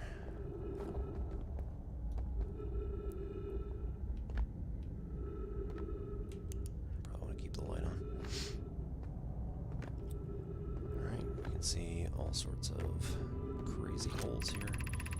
Plume, of note, be sure not to wander far from here. Though this area is somewhat unstable, it's safer than any we've found so far. The temporary settlement is finished, but remember to be cautious of falling rocks and dust created by meteor impacts.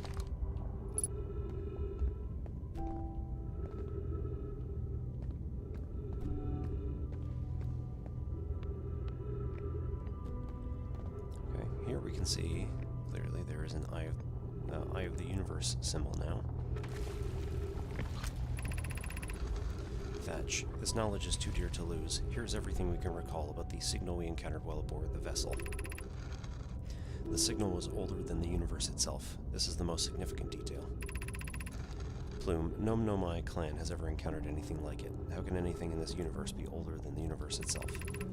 Thatch, imagine what rare and profound knowledge it might offer. We must find this Eye of the Universe.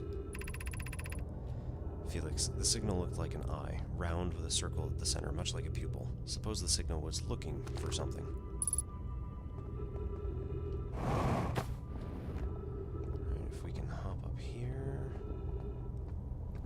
We can look immediately around us, see if there's anything useful. Windows.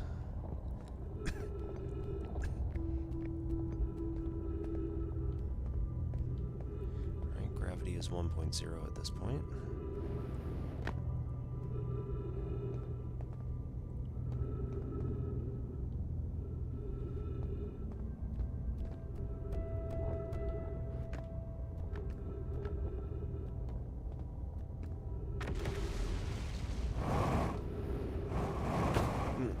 Okay, there we go. Okay, Eye of the Universe calling out to the ship. Gravity 0.9. Some thing reached out and grabbed the ship, and the ship had 3 escape pods. One sent out to what looks like 2 planets tied together. One has like a hollow circle around it, and one that's also trapped inside the, shall I say, brambles. Thatch, I don't understand. Why did the vessel crash in that place? Felix, we warped to follow that curious signal from the eye of the universe. Where we arrived was wrong. It wasn't where we tried to go. Was the vessel unwell in some way? Thatch, suppose it wasn't a problem with the vessel, but with our destination. I'm afraid our friends in Escape Pod 3... Afraid for our friends in Escape Pod 3. No, Anona and I checked before the warp, and the warp core and navigation systems were both well.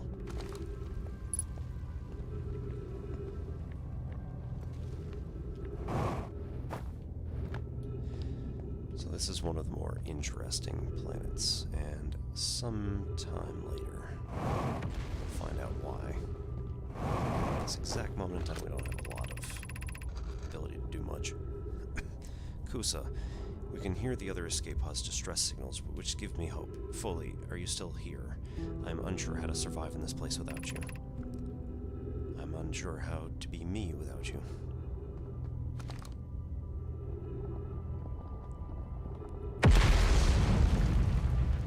Alrighty.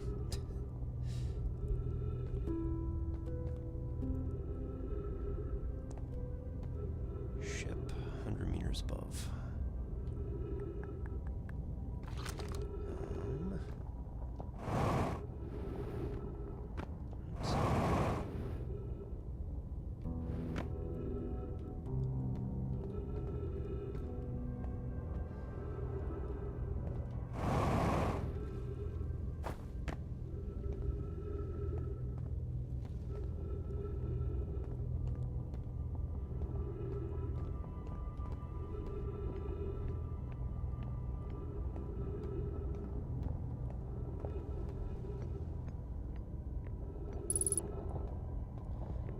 Of oxygen.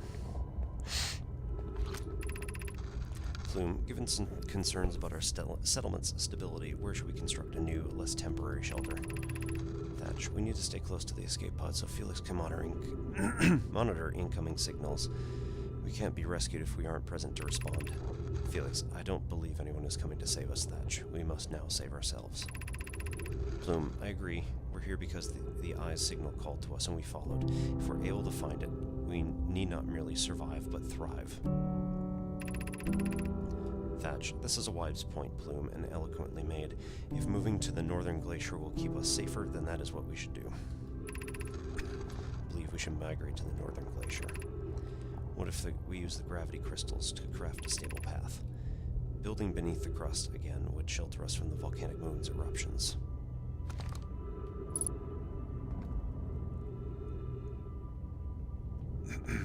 So here, we're able to actually follow the gravity crystals.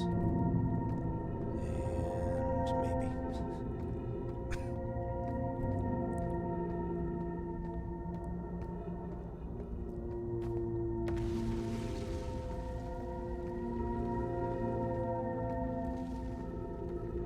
Headed toward the northern glacier.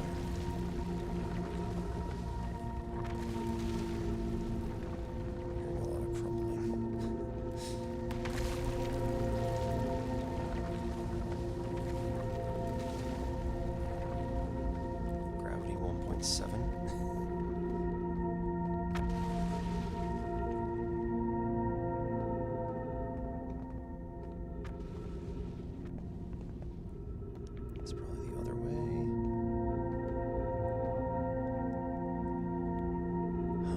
Or maybe it's gone. Either way. Try this. Nope. Alright. Shift the other way. No. Oh no. Oh no.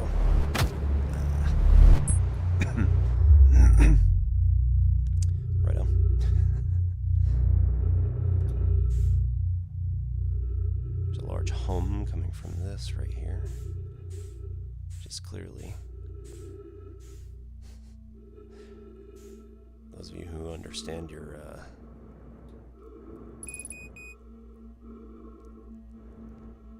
science fiction, appears to be a white hole compared to the black hole that we were just at. Again, not quite how physics works, but yeah, we can take it.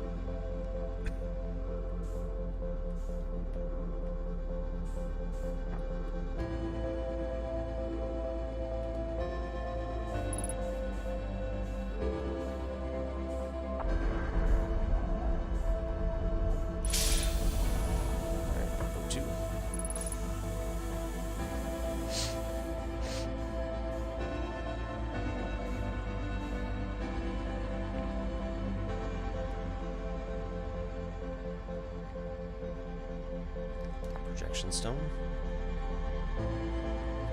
Writing. Poke. Welcome to the White Hole Station. If you fell through the black hole by accident, don't worry, you're not the first. This warp tower can return you to Brittle Hollow. Every warp tower is tuned to a specific astral body. The tower's warp can only be used during this brief window when the tower is aligned with the corresponding astral body, in this case, Brittle Hollow. If you look up while the station is rotating, you can see the alignment happens when the astral body is directly overhead. You must be standing on the warp platform on the floor during this alignment to be warped. So this is our warp platform here.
Okay, so I am going to actually go back to the main menu, and I will take one quick break and leave you with some soothing banjo music. This is probably going to quit out for just a second while I drop myself out.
Alright, here we go, and resuming the expedition.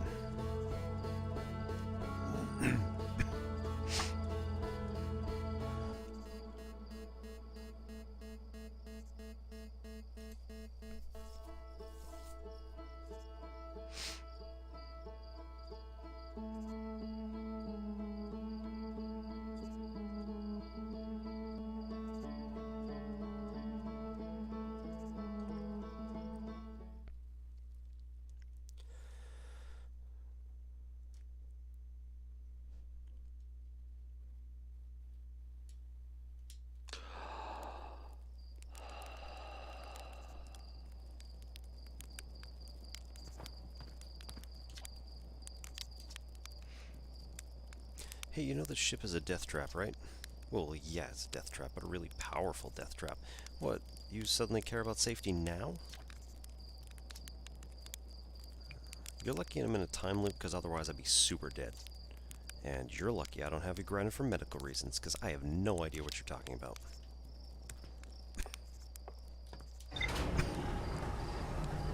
Alright, I think for this next loop we're going to head to Giant's Deep and find Gabbro. As discussed earlier, I do want to keep this kind of simple. I don't want to get into like the extremely difficult kinds of things that are sometimes going on. So I'm going to skip doing the interloper because you have to land on a moving object, which, granted, is not incredibly difficult. You all can do it, I'm sure, no problem. But I'm not going to do that for the basic stream. I will do that on one of the more intermediate level streams.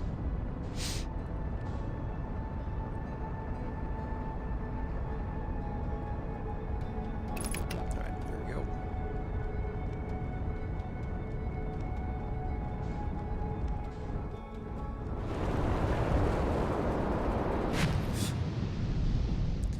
Alright, we have some islands. Yeah, first try. Alright, Gabra's right over there. You can always tell where the you'll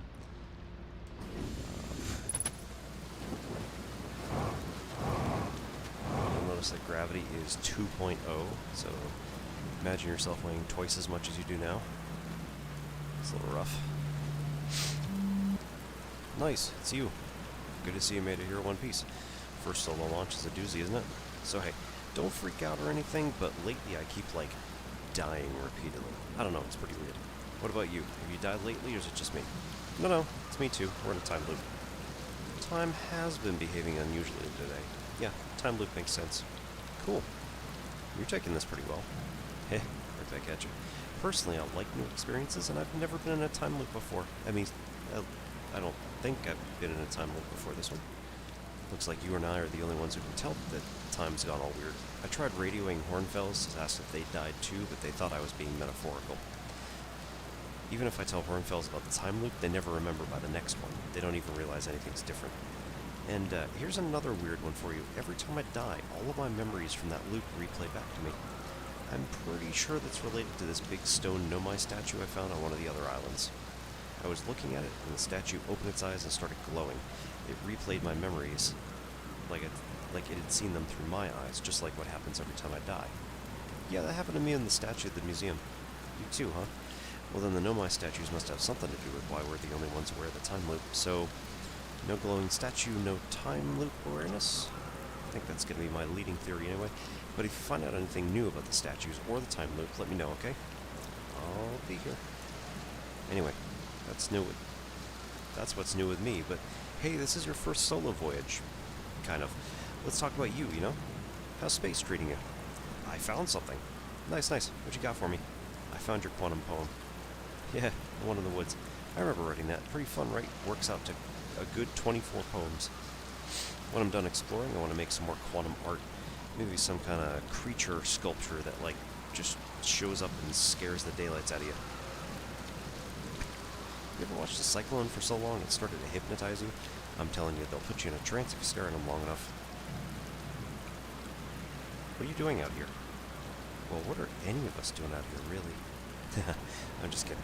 I'm out here exploring the solar system, same as you. But tell you what, outer space really gives you room to think. It's quiet and peaceful out here. I mean, it's usually quiet and peaceful. Sometimes a cyclone comes by and lifts my little island paradise clean out of the water. Then, less peaceful. Where should I explore in Giant's Deep? Here's something you might like. At the start of every time loop, I keep seeing a bright flash in the sky at the start of every loop. Something must be happening up there in orbit around the station. Around the planet. What else? Have you been to the Statue Island? That's what I've been calling it anyway. Seeing as it's at the island where I found the glowing, my statue. Get it? I was on the beach on Statue Island when the whole glowy business happened. It's a nice beach for that kind of thing. I give it a solid 7 out of 10 on the Gavro relaxation scale. If you feel like checking out Statue Island, it's the one with 2 islands connected by a natural rock arch. Well, mostly connected anyway. You'll see. What's up with this planet? I know, right? Oh, you meant like tell you more. Gotcha. Well, Giant's Deep is massive and mostly water. No surprises there. There's a strong current ways beneath the surface that prevents anything from sinking below it. Seriously, I've tried everything I could think of to get past the current, and neither idea worked. As for land masses, I've counted 4 islands, including this one. There's also the Nomai statue I saw on the beach. You've seen the cyclones, right? Yeah, they're hard to miss. They'll toss up everything in their path, islands included. Little tip, if you get picked up, try to land in the water. Less likely to kill you. Where's your ship? That's a good question. It's definitely on this planet somewhere. I mean, unless a cyclone came by and tossed it into space, I guess. Yeah, that'd be pretty nuts. I hope it's not lonely.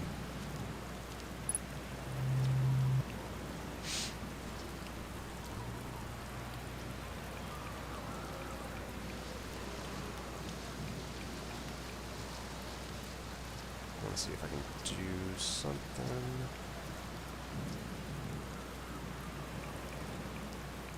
Yeah. See you later. Cool. Take it easy out there.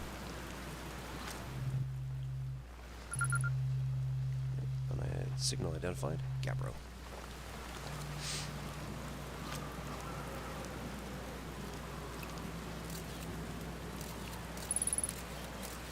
Ghost matter. So this cave is a no-go and not really useful.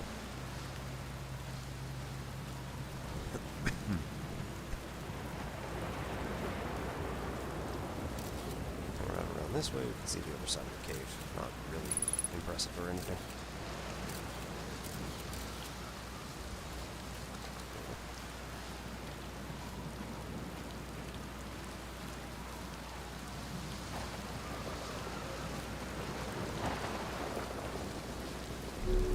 Alright, get back on board the ship.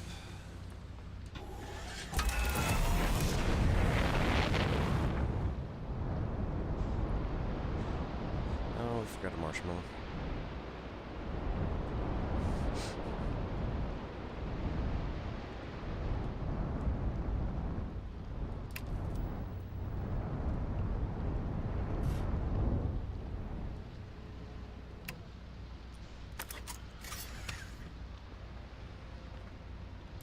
Probably gonna regret that, but yeah.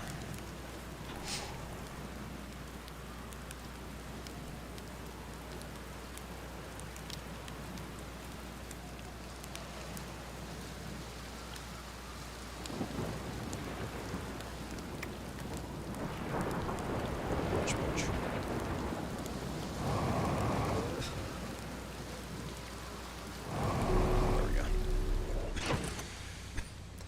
given that the gravity is 2.8, 2.6, give or take, right in this area. Gets a little rough. Alright, so we're off from Gabbro's Island. See all these cyclones going around. And one big giant one up there.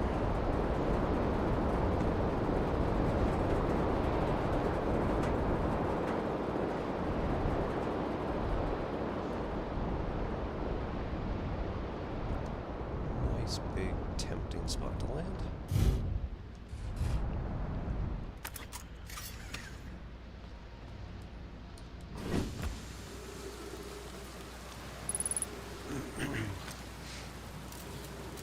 So here, we can't go right, so we have to go left. There is a nice big area where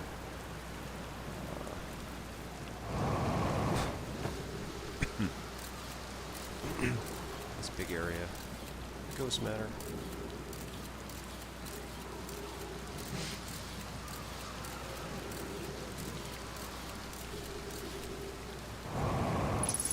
And here, it's like ice. Alright, so ghost matter all through this area, but free from the top one.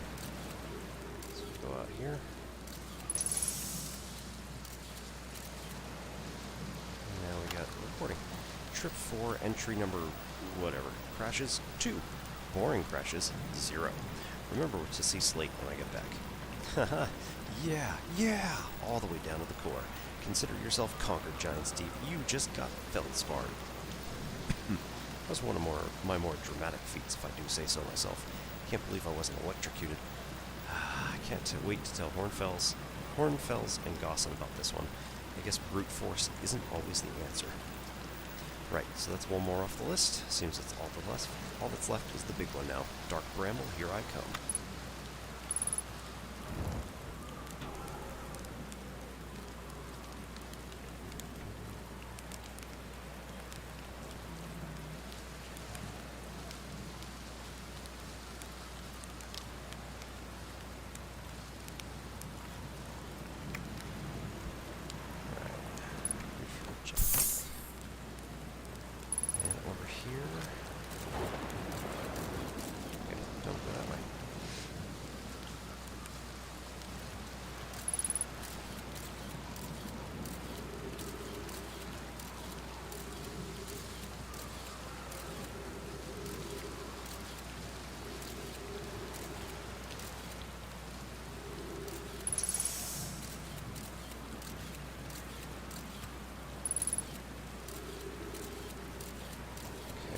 Can't go that way.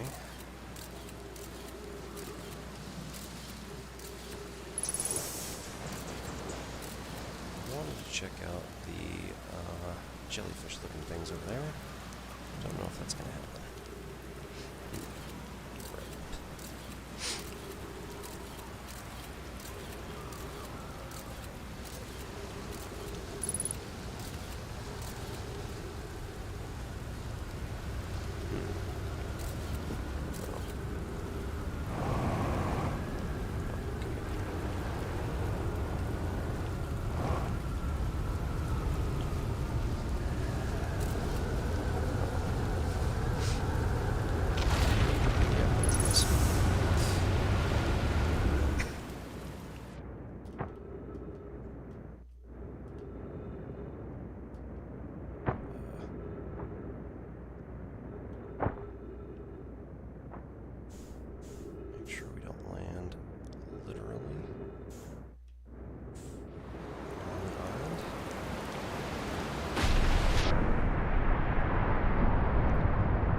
Ship.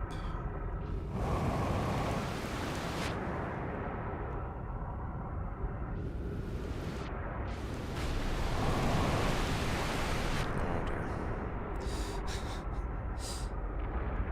Ship's moving away from me very quickly. Okay.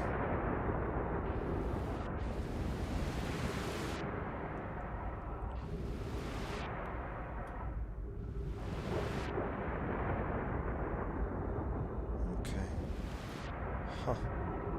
No, I don't think I've had this problem before.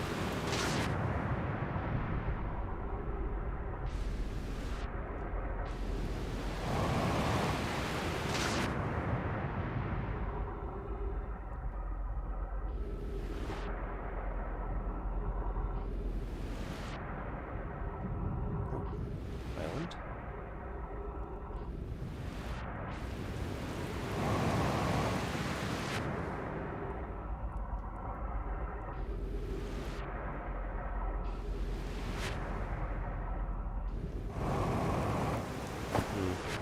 Okay, let's try other way.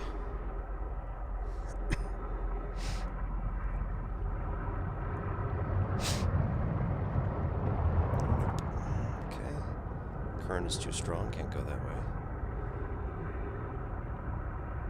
Now, well, at least I know where I am.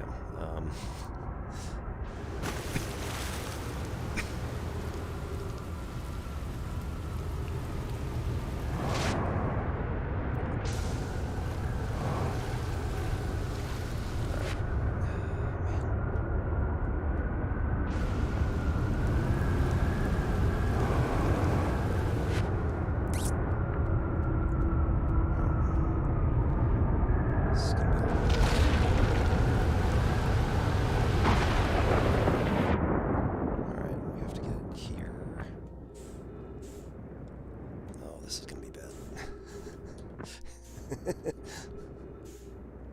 have to get into one of these. There we go. Okay.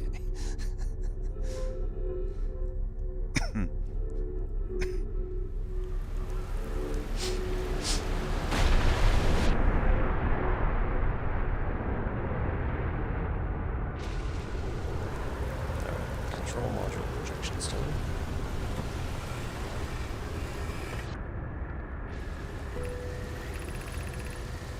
Kasava, I have bad news, Evans. Yarrow says there was a problem with the proposed power source, so the orbital probe cannon won't be asked to fire. Evans, I hope you're pulling my locomotive limb here, Kasava. Kasava, I wish I were my friend, but no, they aren't certain they can fix the problem, so the orbital probe cannon is on indefinite hiatus. Tell Privet and Mallow they should return from the cannon. My spouse and I will remain at the construction yard for now. Avens, an update. Mallow and I will join you and Daz. Privet left to visit her brother. She fears Idea may feel responsible. Oops. 10 minutes, 30 seconds ago, long-range probe successfully launched from the orbital probe cannon.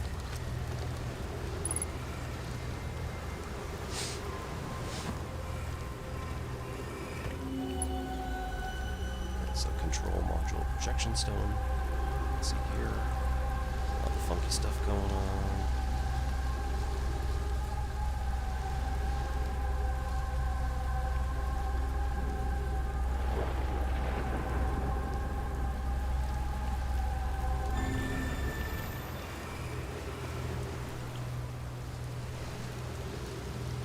Okay.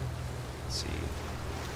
So that object with a 1, a 2, and a 3 attached to it like that.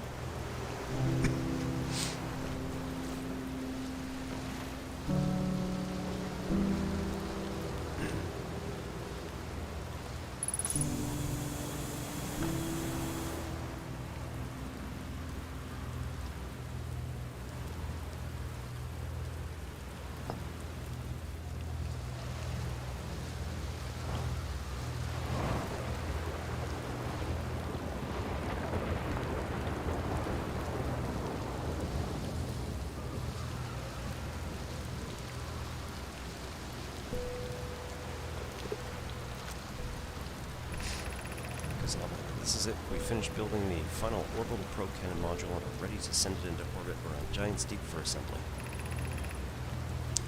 Our next step will be to send Privet up to the orbital probe cannon to install the probe tracking system. To all my friends here at the construction yard, my gratitude for your tireless work. I had given up hope, but I truly believe this cannon may actually succeed where many other attempts have not. Daz, are you going to gelatinous on us, love? I'm delighted by your words, but they are atypical for you. If I'm ever half as gooey as Mallow and Avens to behave together, Daz, you may launch me from the orbital probe cannon. Daz, if I know my brother Avens and his spouse will want to launch the probe with as much power as possible, I'm worried that the cannon would break under the strain. Daz, I propose that we give Avens and Mallow a slightly lower maximum power setting than the absolute maximum possible to create room for their enthusiasm.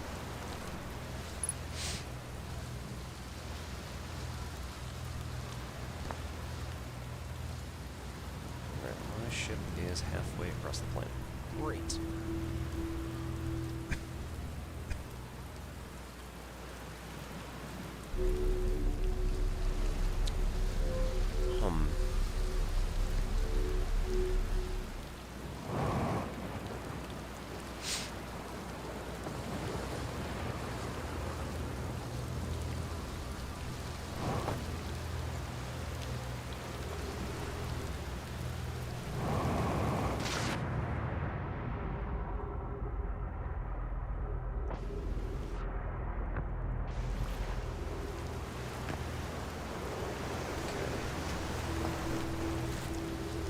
Projection stone for Brittle Hollow. We'll go back around and put this one in as well.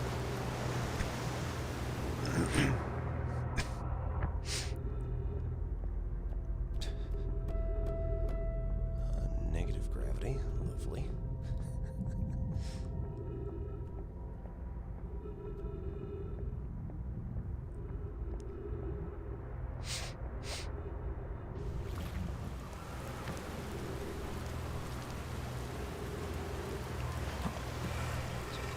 Giant's Deep. Give us this right here.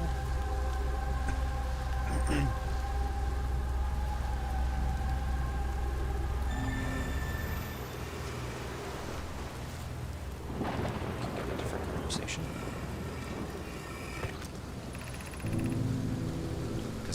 Kono, Daz and I were lifting the orbital probe cannon components into orbit for assembly, and one somehow sank beneath the current. Kono, you should have seen it. We thought it was impossible for any cannon components to sink even partially below the current, but ours sank straight to the core. Cassava convinced me not to try to recreate the phenomenon myself with other cannon parts, but we're very curious to know what happened. How could something pass through the current? Kono, my gratitude for your interesting question. This is exciting. Spire constructed a model of Giant's Deep here at Brittle Hollow's Southern Observatory, and it reveals how an object might sink below the current. Kono, I'm unable to grasp the answer by looking through the projection pool. If I visit the observatory, would you kindly explain? If you don't mind the trek beneath the surface to the South Pole, I'd be delighted to see you. The trailhead starts at the Brittle Hollow's equator. So this is one of the reasons that this is called a trailhead tour. I felt that having 14 minutes, 8 seconds ago, long break. I felt that having a basically a little tour of all of the individual trailheads for Outer Wilds would be an interesting sight to see. So that was one of the reasons that this was called a trailhead tour. So, thanks to these particular aliens. Nope. Go the other way. Let's see.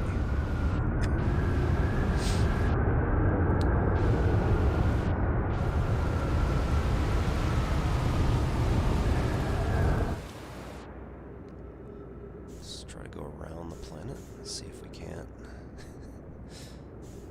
either die or find our ship.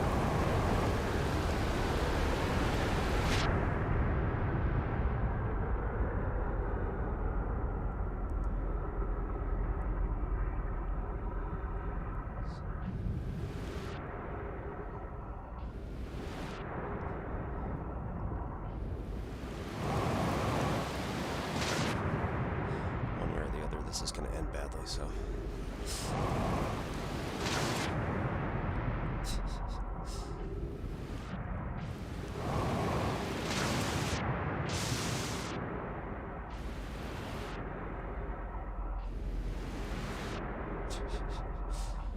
I'm only down to 650 and I'm almost out of fuel, so...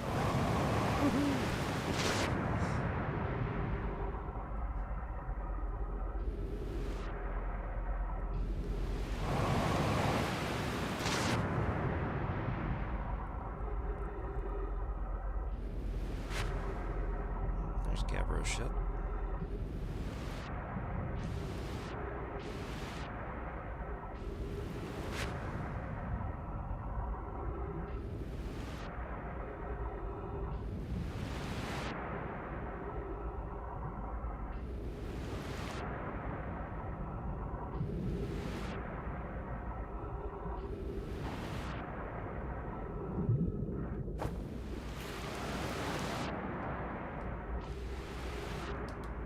No.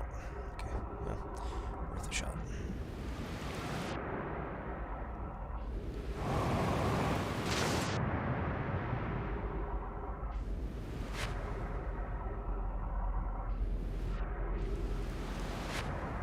It's actually Gabbro's Island over there, so that's not a bad thing if I can't get the ship.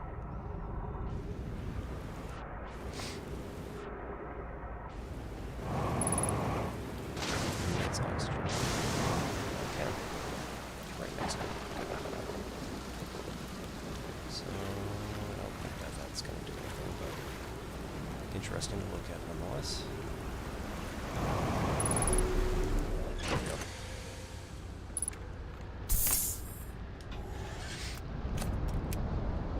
Alright, so let's see if there's anywhere else to go in this place. Gabbro's ship, Gabbro's Island. Island there. Our friend is the construction yard.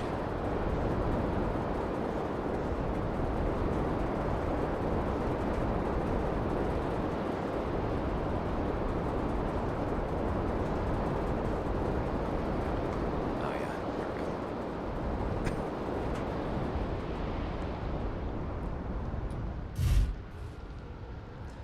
Alright, I think we might just sit here until we get tossed up in the atmosphere.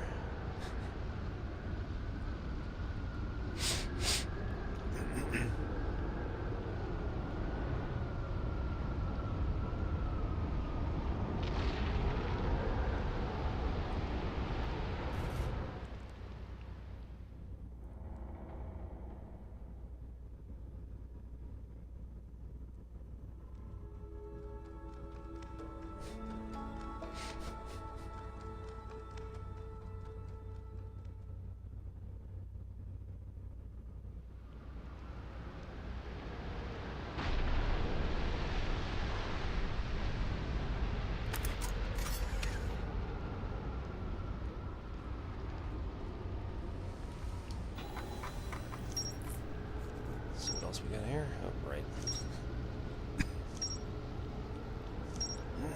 Haven't looked at this in a while.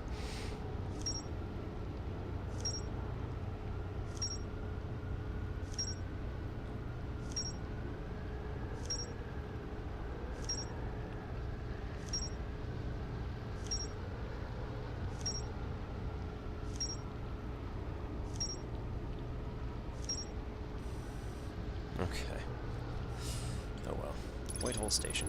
Every Nomai warp tower is tuned to a specific astral body. To use a tower, you must be standing on the warp platform during the tower's alignment with its corresponding astral body. The alignment happens when the astral body is directly overhead. The vessel. The Nomai warped to this solar system in a spaceship called the Vessel. They were attempting to follow a signal from the eye of the universe. The vessels crashed somewhere in Dark Bramble. One of the 3 Nomai escape pods never made it out of Dark Bramble. One of 3 Nomai escape pods that crashed in our solar system. All 3 escape pods were launched from something called the Vessel, which was badly damaged. One of the 3 Nomai escape pods landed somewhere in the Hourglass Twins. A mural of Nomai Vessel encountering the signal. A mural of Dark Bramble ensnaring the Nomai Vessel. A mural of the 3 escape pods evacuating the Nomai Vessel. Old settlement. The Nomai constructed a temporary settlement beneath their crashed escape pod. The Nomai worked together to recall an eye-shaped signal they encountered while aboard the vessel. The signal was somehow older than the universe itself. The Nomai decided to call it the Eye of the Universe. The Nomai abandoned the settlement over growing concerns about its stability.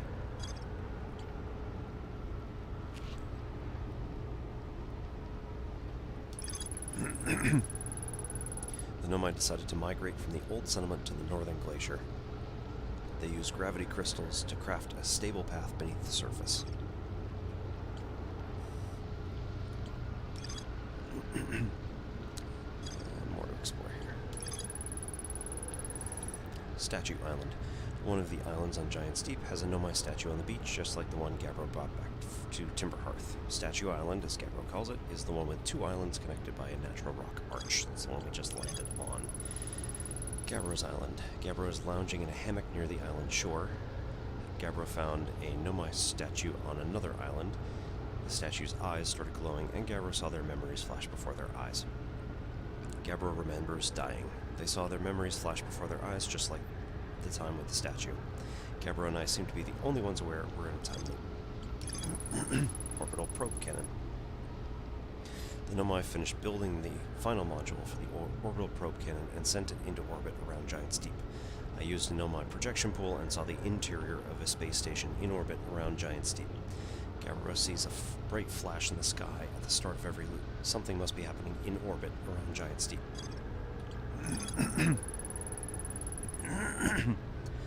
Ocean depths. Gabbro says there's a strong current beneath the surface of the ocean that prevents anything from sinking below it.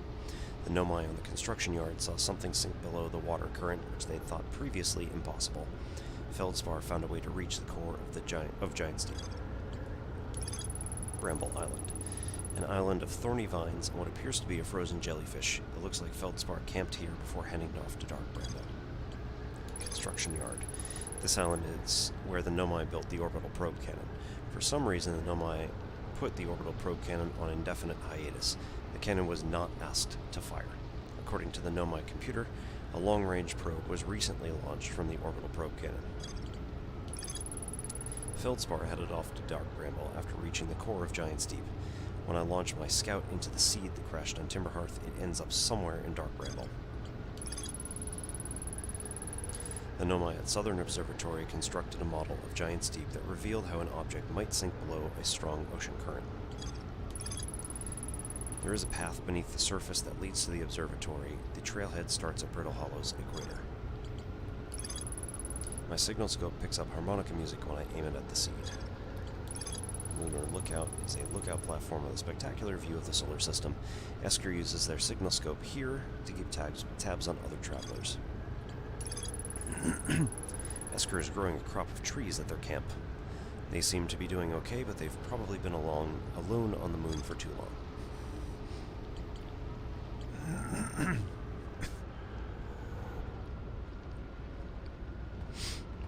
Right, so I actually do want to get out here and check this place out.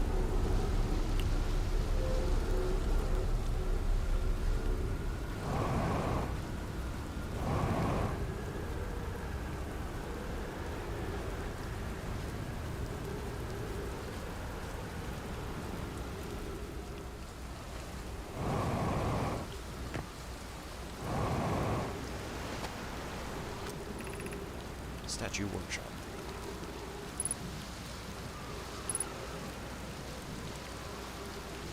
There goes the construction yard.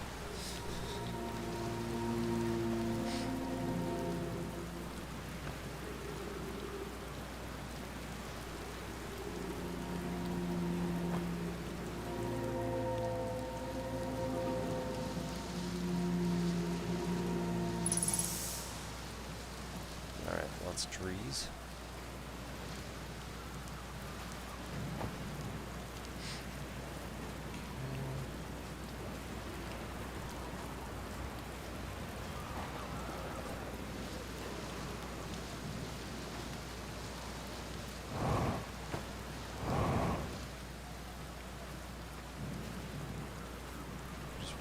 Outside, looking for anything good.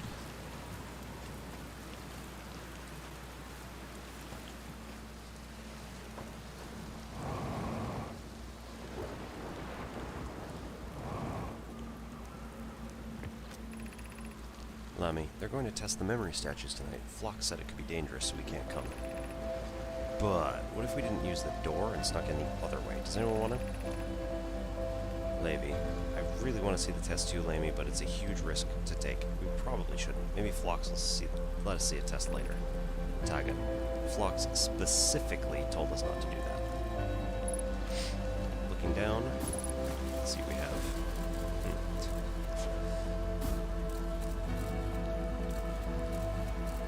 An area.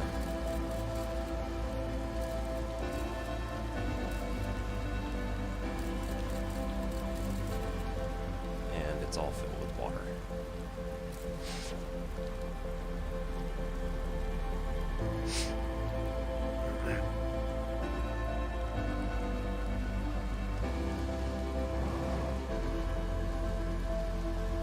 That's where I came in.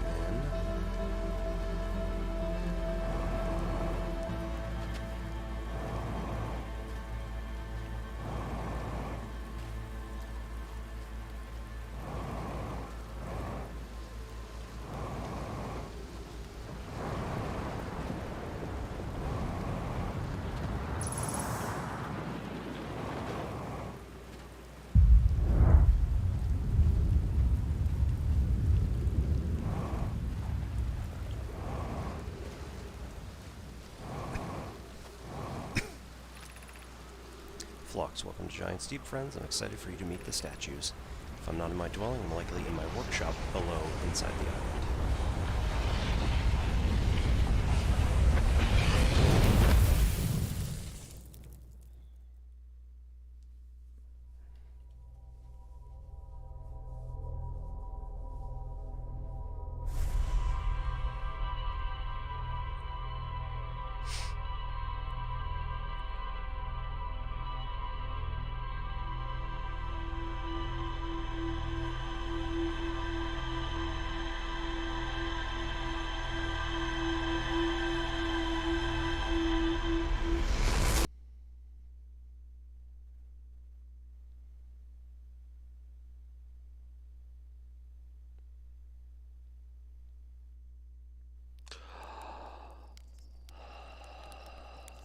So here we can see the orbital probe cannon is what we now know exploded in the sky.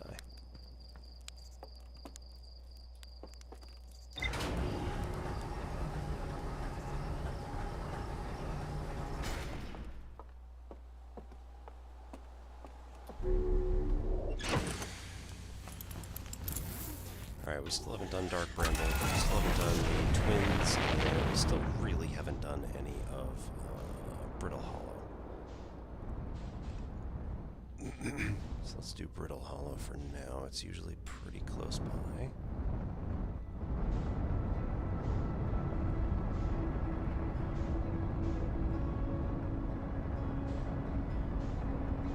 It's Giant Steep. There we go.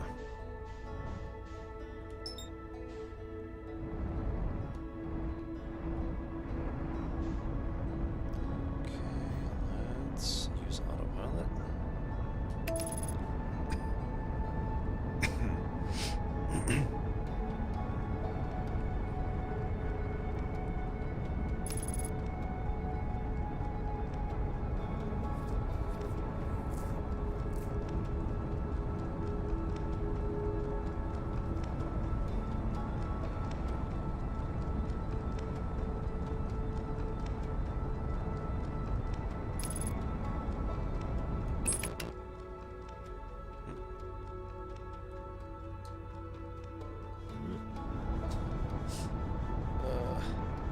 Fly right by. Awesome.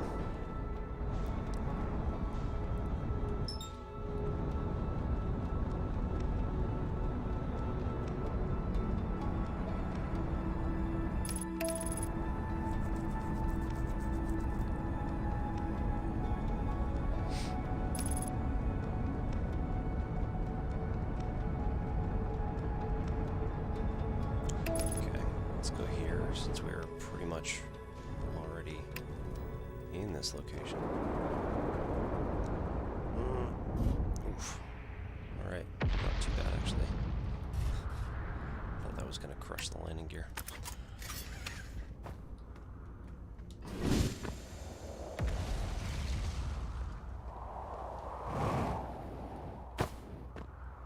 Alright, gravity's about 0.8. Brittle hollow, projection stone with brittle hollow.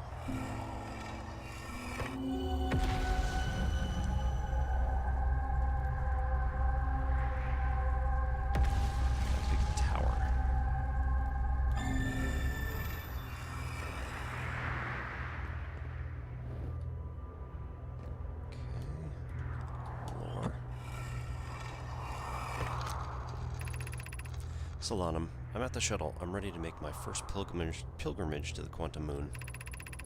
Bells, that's exciting. You're almost ready. But there's still one more rule you need to learn. Come meet me at the Tower of Quantum Knowledge. The tower is on the opposite side of Brittle Hollow. If you follow the path west to the crossroads, you can reach the tower from there. Solanum, my gratitude for the directions, Bells. I'll see you soon.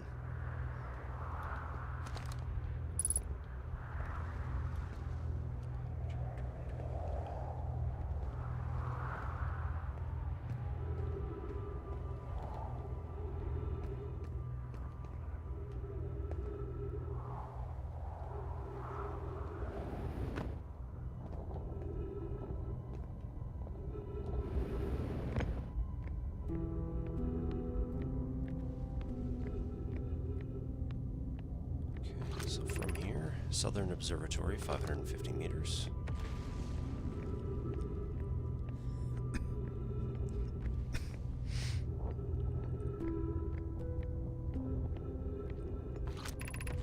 Crossroads west, 350 meters.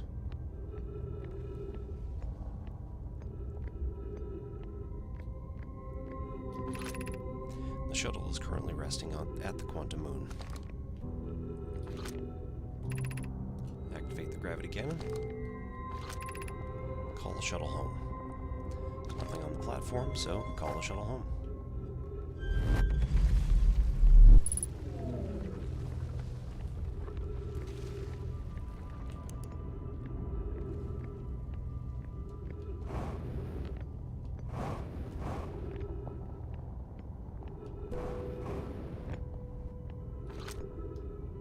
Southern Observatory. Okay, I already did that one.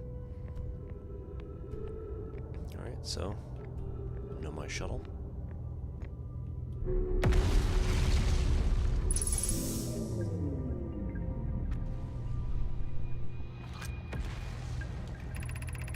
Solanum, I'm here. After watching it wander the skies for so long, I'm about to stand for the first time on the Quantum Moon.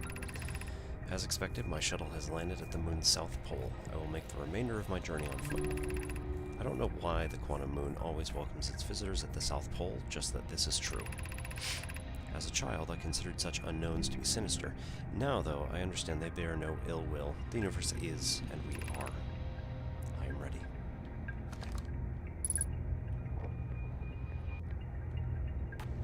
Okay, we can see a ship core here.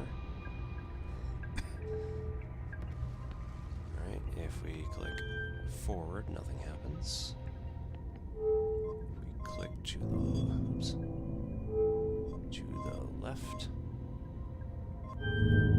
we launch.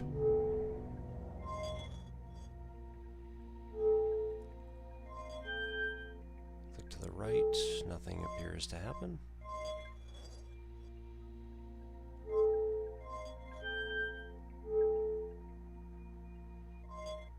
Appears to be steering of some kind, and up. We end up zapping ourselves back to the gravity cannon.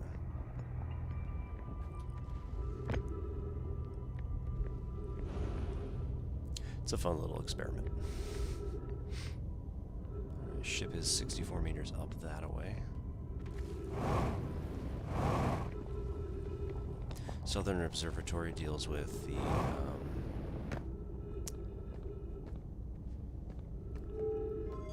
mystery surrounding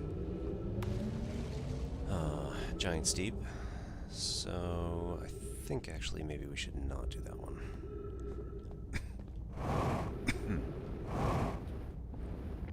It's more an intermediate thing. I know. I'm teasing you. I'm sorry.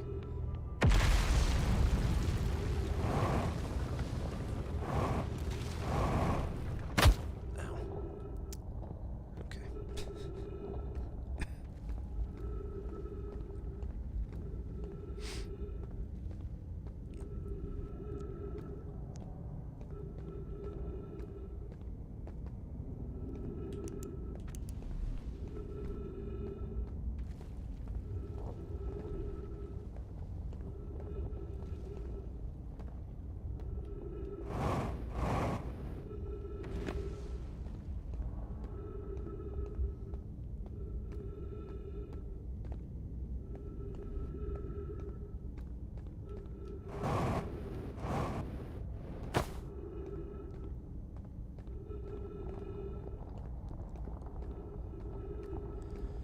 Okay, so at this point we're just following the lights, trying to see where this is going to lead us, hopefully to the crossroads, which again is going to get us down toward where we could go to several different places, including the Tower of Quantum Knowledge.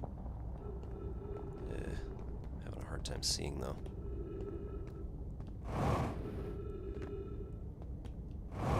Everything is super dark.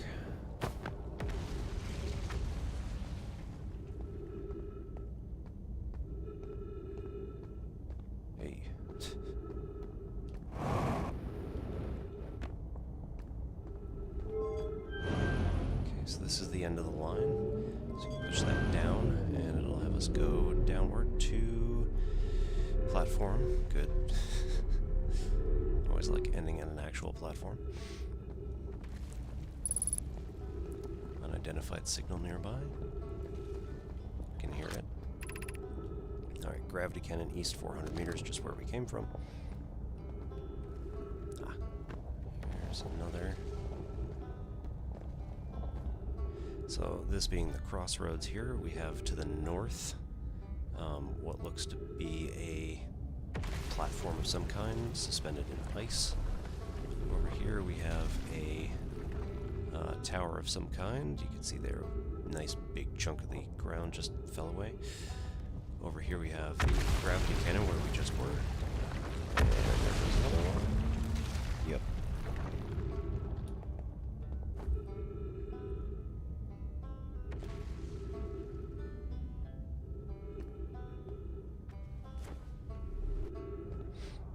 Gravity is 1.1 now. Right, so this appears to be a tower over there. We just came from the gravity cannon in the other direction. And the dome of the Southern Observatory. So these are the locations, though we don't necessarily know how to get to them. So, alright, gravity crystals.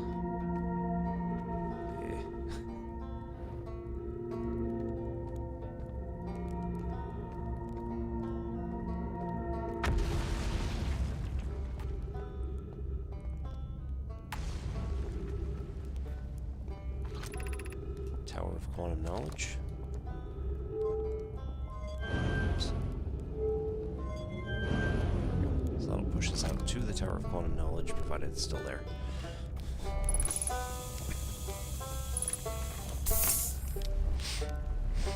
Alright, Ryback. Oh, you launched. Great job. That's great. Great job, you. Well, I guess that means I've been out here for a while, huh?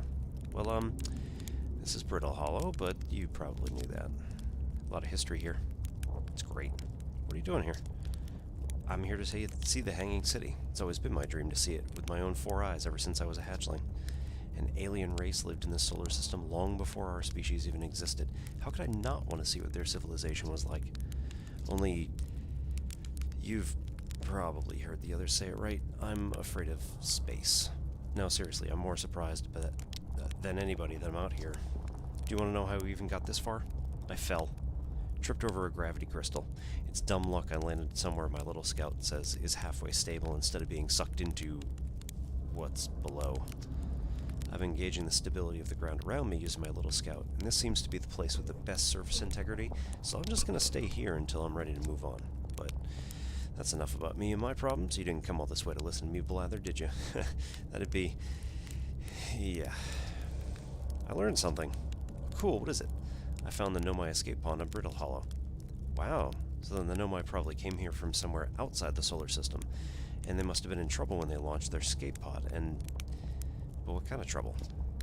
And where did the escape pod launch from? I'm so curious. This is an amazing discovery. I hope we can find out more about how and why the Nomai arrived here. There was something else. I saw the old settlement. Isn't it amazing? Hard to believe the settlement is still standing, but there it is.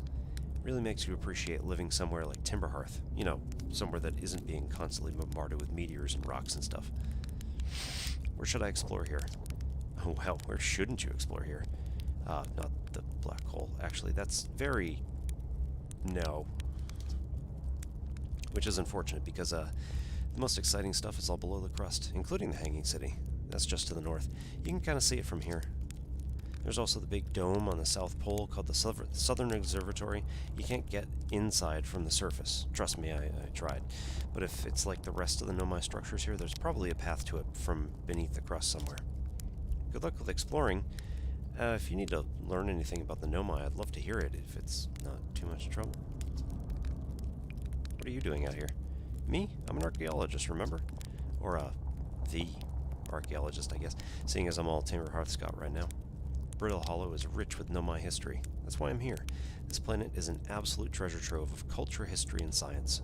If you have any questions about the Brittle Hollow Nomai, I'm your Hearthian. Or, I have some knowledge of them, I mean, so maybe I can help. See you later.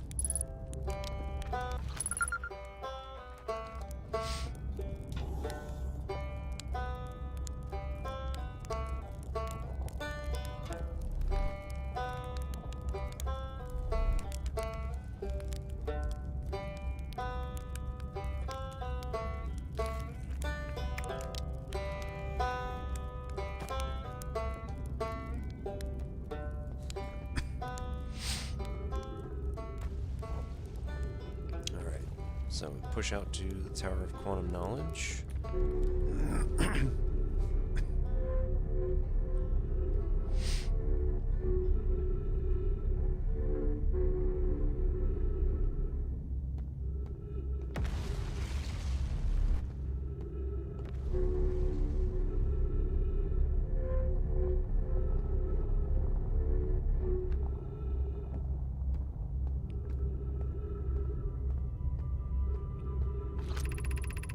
Bells, be welcomed in this place. Above you stands the Tower of Quantum Knowledge. If you are making your first pilgrimage to the Quantum Moon, ascend these stairs and obtain the last of the knowledge you need for your journey. Of course, a small problem, but, unfortunately, we can't get past here because the wall has broken off and fallen over there. So, this is now inaccessible. Except in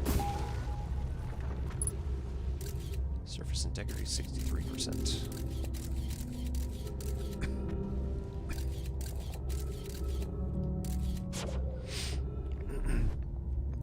Alright, we'll talk more about the Tower of Quantum Knowledge later.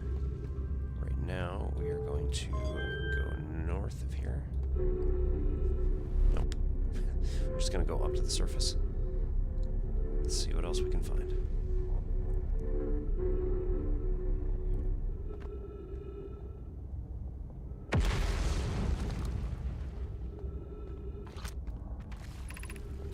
Southern Observatory, 550 meters.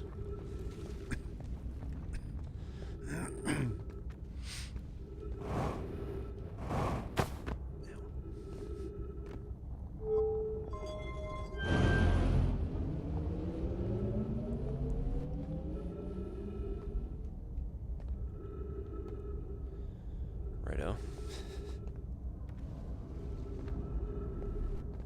So this appears to just be sending up into the wall.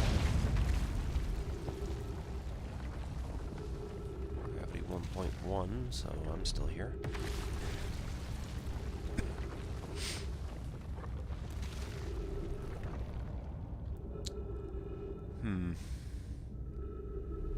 Yeah, looks like this piece is broken now, so we can't actually get across. It's never stopped me before, but I'll try and leave that for another time. Okay, and then we got the hanging city over on that side to our north.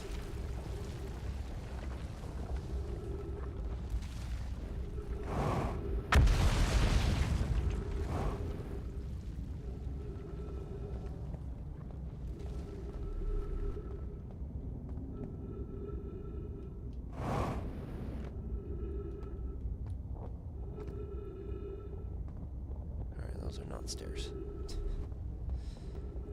So, Tower of Quantum Knowledge allows you to look in for now and see that there is some interesting stuff.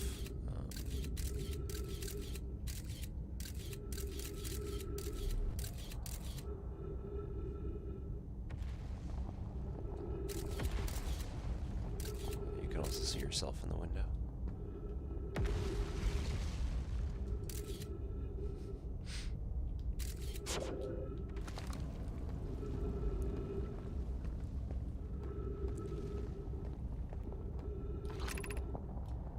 Entrance to the Tower of Quantum Knowledge is below. Unfortunately, again, it kind of is missing a few pieces.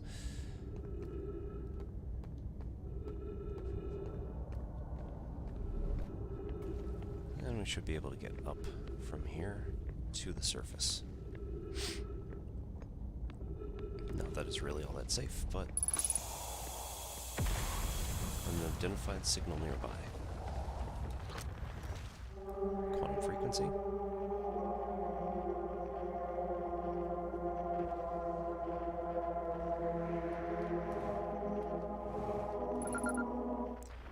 Tower shard. At the Tower of Quantum Knowledge, so appropriate.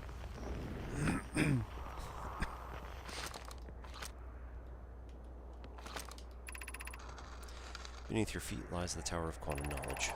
If you are preparing to make your first pilgrimage, we basically already read that. Descend the steps to the entrance below. The knowledge held within will help you on your journey.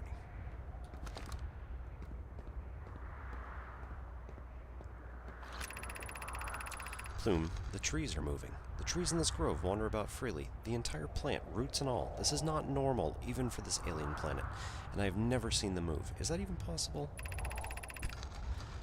If anyone else witnesses this disturbing behavior, I implore you, record your observations here. Either these trees are aberrant, or my brain must be. Thatch. Plume is right. The trees do move. I confess I didn't notice until I read his notes. Alarmingly, this isn't only the trees. There's the other matter in this area, such as the unusual shard of rock, moving in this same eerie way. Felix, the rock is unusual for another reason too. Thatch, it possesses color and texture I've never seen anywhere else on this planet. Felix, hypothesis, this rock shard presence is significant. We should study it.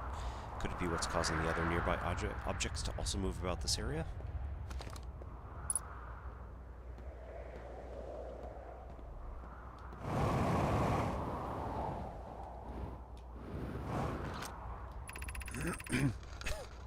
Thatch. Plume, Felix, and I have determined that this atypical shard of rock is the reason objects in this grove are behaving in a quantum manner. Of note, a unique signal is coming from this shard. Curiously, our friend the Wandering Moon sounds the same. Thatch. The only other object we've observed displaying this quantum behavior is the Wandering Moon. I imagine the moon's behavior and this grove's are related. In her note from earlier, Felix mentions this strange cyber rock isn't found elsewhere in Brittle Hollow. What if it isn't originally from this planet? Hypothesis. This quantum shard is from the wandering quantum moon. Perhaps it is even a small piece of the moon itself.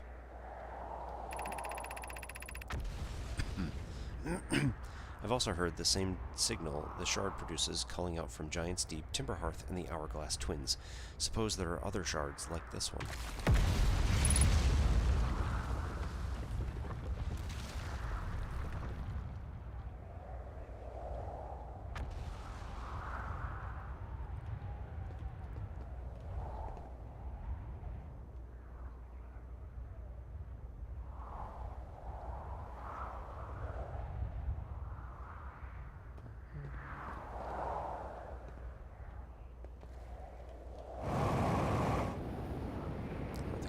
possible to head just straight south from here, but no, okay, can make it.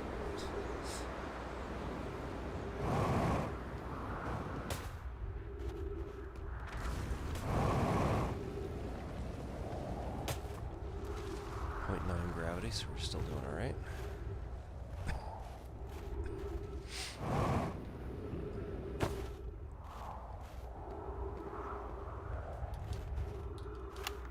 I'm here. I did it. I put the ship down safely. In that the ship went down and I didn't sustain bodily harm. A few minor repairs and the ship... It's like the ship never even hit those rocks. One of my better attempts. Feldspar would barely have laughed at me, I bet. That's the good news. The bad news, I haven't found a way inside the structure yet.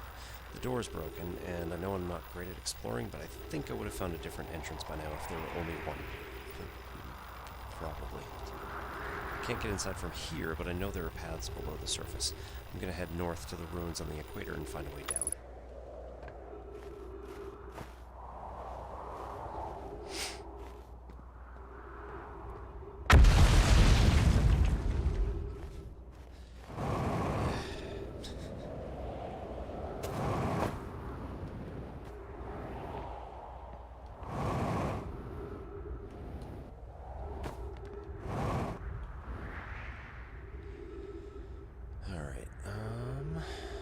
I don't think that there's anything else useful around here.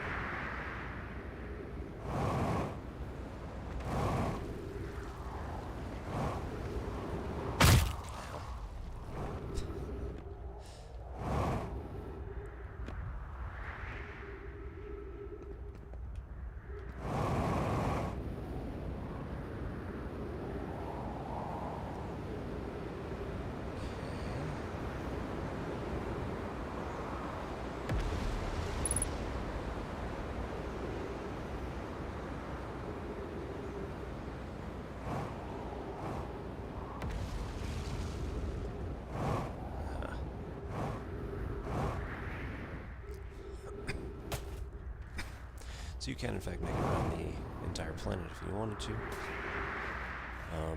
Anyway, at the North Pole, Brittle Hollow, we have some other interesting artifacts. Felix, has anyone observed the phantom moon that sometimes greets us in the night sky? Your thoughts interest me. Thatch, I compliment your eyes. How do you imagine it disappears? Hypothesis. Could it just be a shift in the light spectrum? Plume. Suppose this moon is too shy to show its face.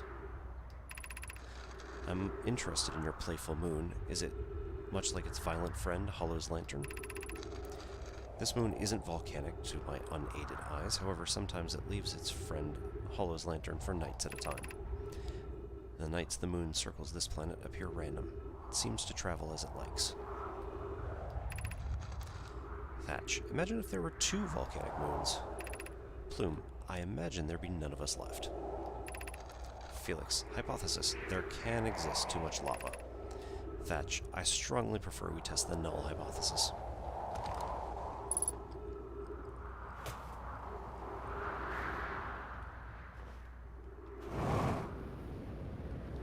It's a bit of a math teacher joke. Alright, so we have the same warp platform with the same symbols outside of it. Aren't doing anything. Feldspars spare jetpack fuel. It's annoying to schlep across a planet to the ship if I can't use my jetpack, so I'm just leaving this here. I checked with my little scout. I do too use it, Hornfels, you burnt marshmallow, and the scout's integrity reading said this place of Brittle Hollow is as stable as any, but who knows. If the fuel's still around, you're feel free to use it. If not, wherever you're reading this note, you got bigger problems.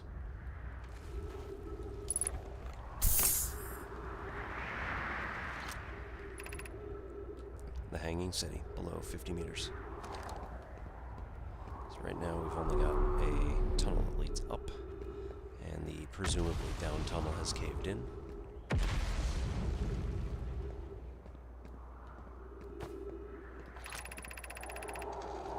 Clary, To our friends on Brittle Hollow, I just warped here from Whitehole Station on the other side of Brittle Hollow's black hole. Our design worked. We've successfully recreated warp travel. Poke. I don't know how close it is to Anona's original design, but as long as what we've built works, then I'm delighted. I knew we could do it, Cassava. I hope you're reading this. Poke. Wait, no, this can't be correct. Clary, have you seen these readings? If they're accurate, they would violate causality. There must be an equipment error somewhere. I'm returning to Whitehole Station. If you and Root meet me there, we can run a full diagnostic and hopefully locate the problem. Don't tell Cassava. Felix, this is wonderful news. I can't wait to see the warp tower, though it's been a long time since I've jumped through a black hole.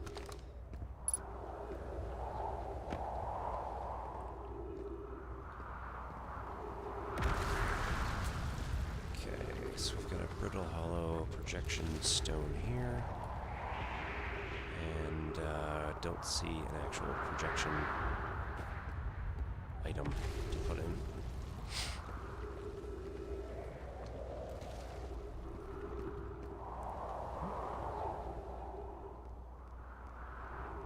Okay, so you see the black and the white, and here you have a, presumably Nomai, that is transporting between the two of them.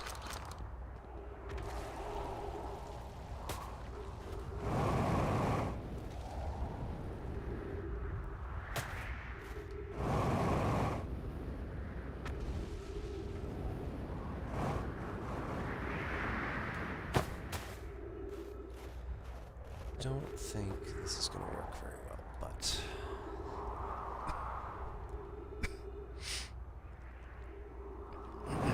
Alright.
I'll see this time.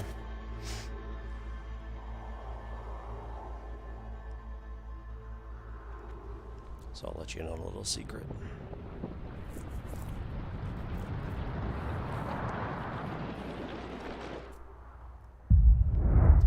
So this is what's been happening every single time we get to the end of the time loop. So there is a massive sun explosion, which presumably is the supernova let in on earlier.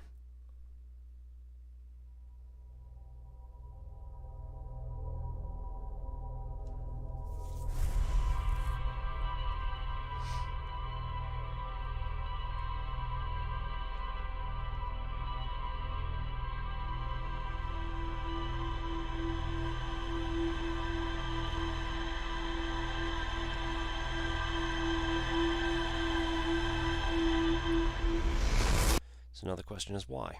Why do we keep getting sucked into a time loop? What does that have to do with anything?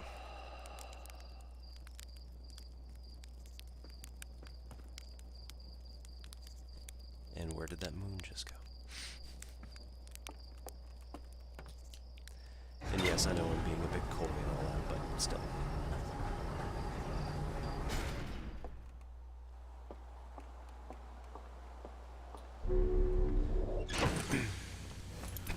Alright, let's see what we've learned.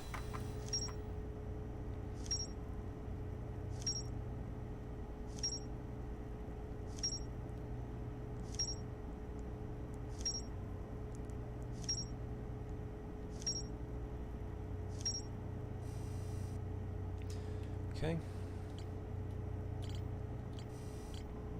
So, gravity cannon. I recall the Nomai shuttle from the Quantum Moon. Tower of Quantum Knowledge. This tower, located on Brittle Hollow's equator, held useful knowledge for a Nomai embarking on their first pilgrimage to the Quantum Moon. A Nomai named Solanum was told to visit the Tower of Quantum Knowledge on Brittle Hollow's equator to learn one final rule before embarking on her pilgrimage to the Quantum Moon. A strange rock shard that wanders when no one is watching.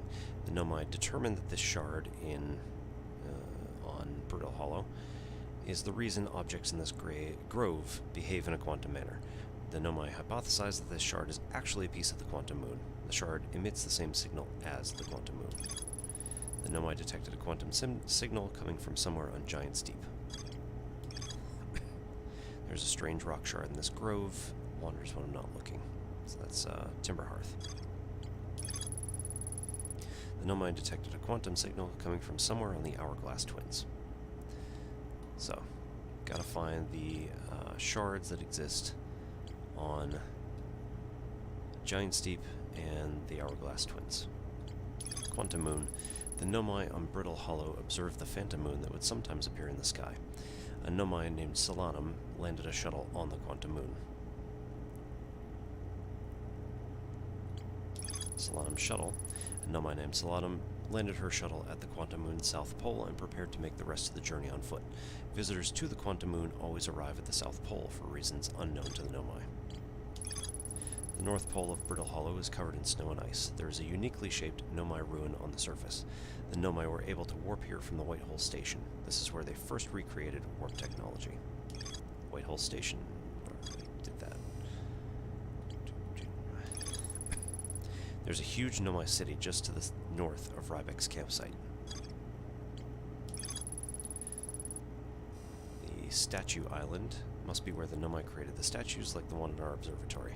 I found a Nomai statue lying on the beach. It looks just like the one in our observatory. I found a sign for a statue workshop next to a broken door that used to lead inside the island. Some Nomai children debated bypassing the statue workshop's door and sneaking inside via an alternate and more dangerous route. I can see into a large cave from one of the ruins on top of the island. The bottom of the cave is filled with water. So those are some big hints to get you into that location.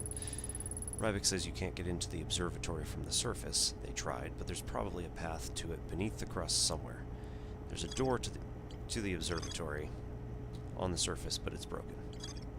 Rybek's camp has been set up at the bottom of the crossroads. Their excitement at being surrounded by so much Nomai history is matched only by their terror of the black hole. Rybek is Timberhearth's only archaeologist. They overcame their fear of space to travel to Brittle Hollow's treasure trove of Nomai culture.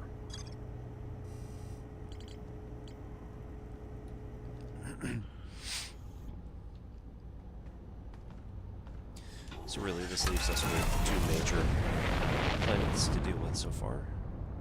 And that is, still haven't dealt with the Hourglass Twins at all. And we also haven't dealt with the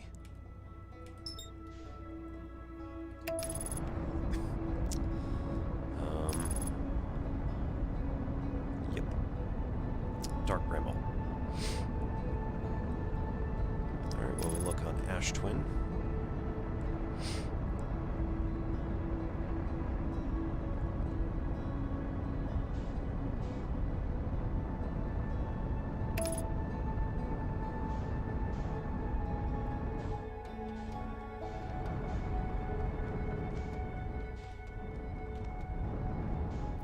appears to basically just be a desert planet.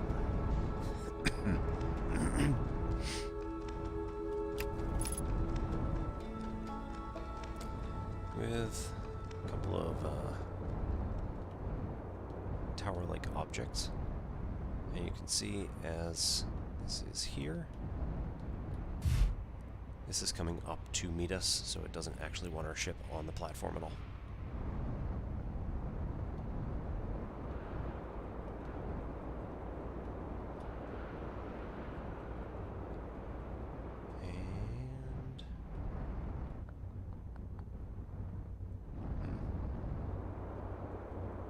Should be one on the north and one on the south. Now you can see here, there is a connection between the two planets, which looks like sand is going from Ash Twin to Ember Twin. There should be a southern... maybe not. Oh, there it is. Southern pylon as well, and again, we're having the same elevator coming up. Right, if we just kind of sit here a second, notice that there's some stuff that's now peeking out of the sand here, just to the side, and we are currently going down ever so slightly because of the fact, again, we're seeing more and more sand getting transported over to Ember Twin.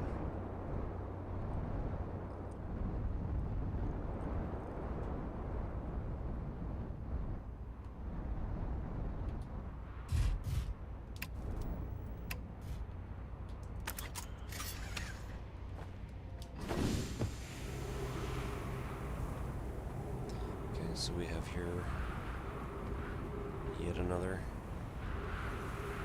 Parthian ship. Unidentified signal.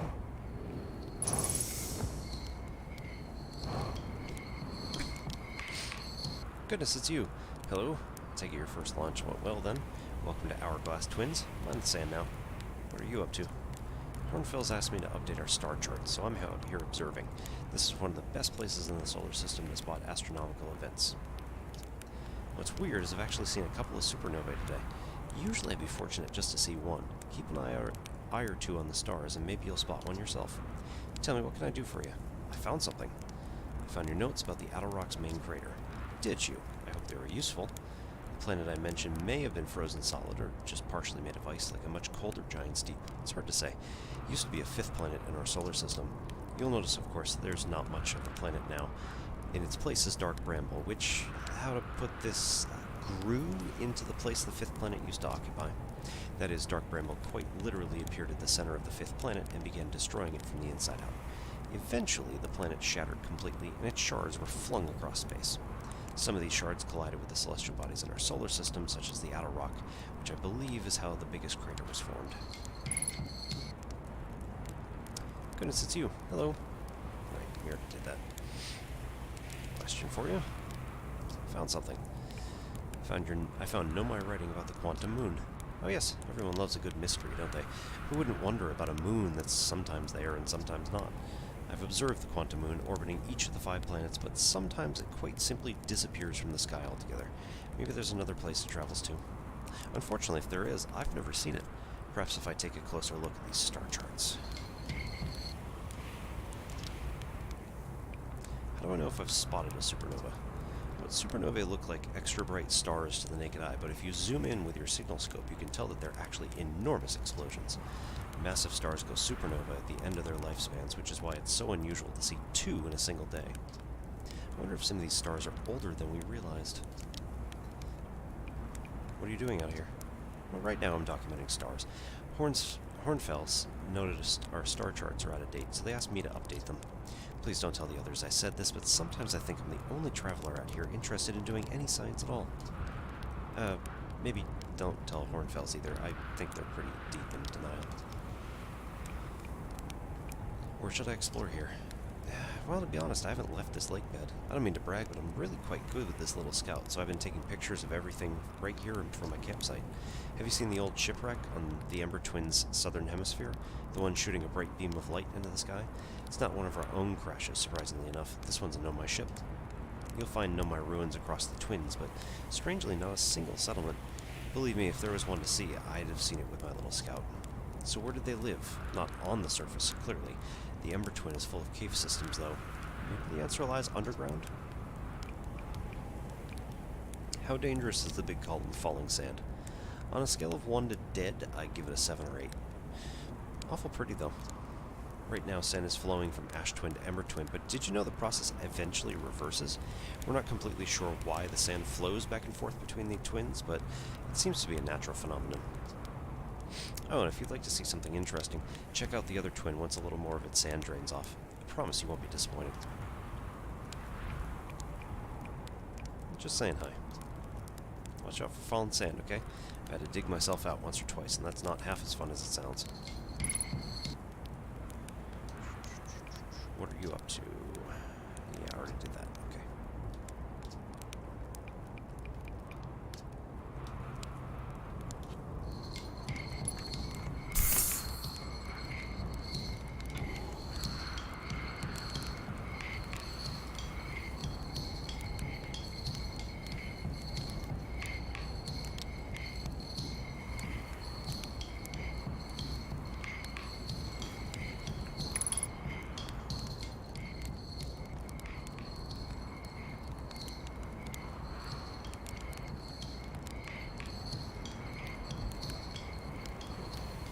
The interloper.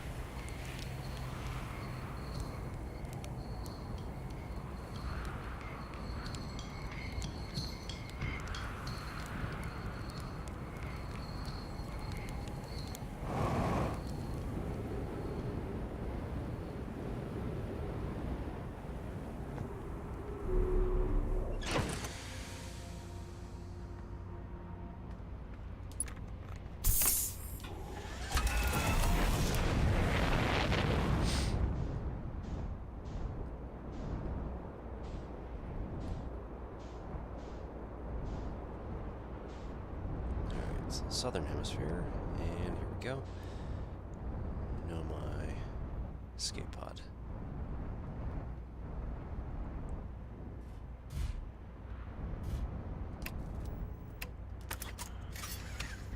Can even hear it slightly from here.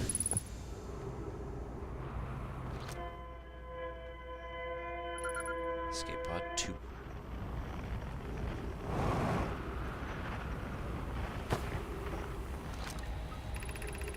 Anona, we need status reports for all systems, but initial things first. Is anyone unharmed? Is everyone unharmed? Bruce, our escape pod's passengers are afraid, but physically well, Anona. Everyone survived the crash. Anona, that's a relief at least. You have my gratitude. Burr, were you able to find the other escape pod's distress signals? Burr, I can hear both signals somewhere in this star system, but I don't believe either escape pod crashed on the same planet as us.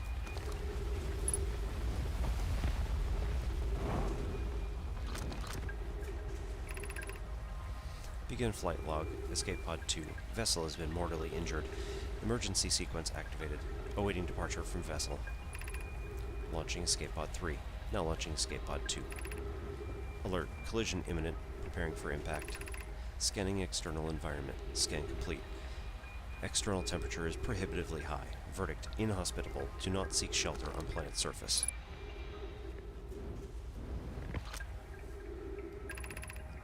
Malore, the heat from this star system's sun is more bearable below the surface. When our escape pod punctured this planet's surface, it broke into what scans show as a cave system with much cooler air. I would recommend we seek a site down there to build our long-term shelter, Anona, but these passages are a maze. Anona, even with this danger, there is still our best chance of survival. We'll form teams and descend into the caves and look for shelter site. We can mark our findings on the walls to avoid becoming irreversibly lost. Be cautious, everyone. Gross, and be aware of the sand as you search. It appears to be rising gradually.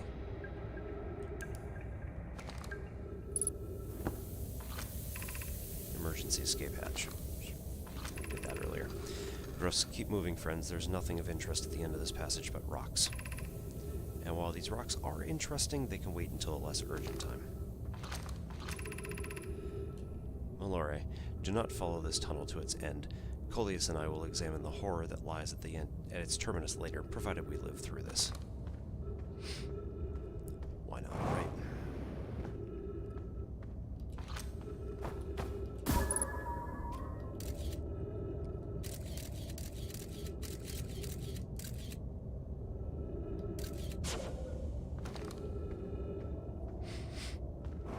So, we have an anglerfish over there, only giant. Rocks there. We found an enormous cavern at the end of this passage that appears promising. I believe we should construct long-term shelter there. Anona, the cavern Malore found is a wise choice for shelter. Could one of you mark directions for the others to follow? Coleus, this is the start of the path to the shelter site. I've left directions to guide you here. Malore, of note, you must hurry as the pathway there is filling with sand. Do not allow yourself to be buried by sand, and make sure no one is lost. And then over there.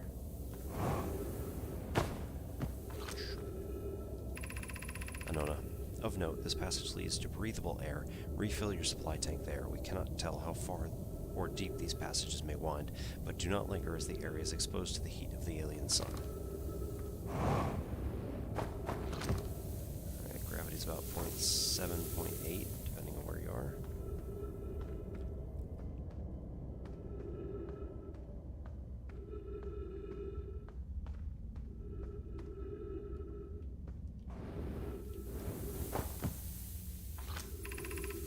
Coleus, the path to the shelter is somewhat convoluted, so follow the instructions ahead closely.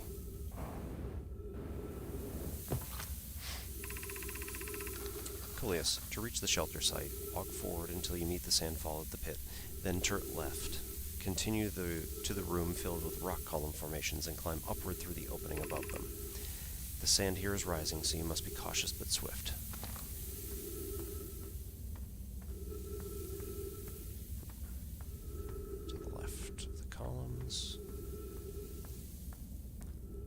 Up through the hole.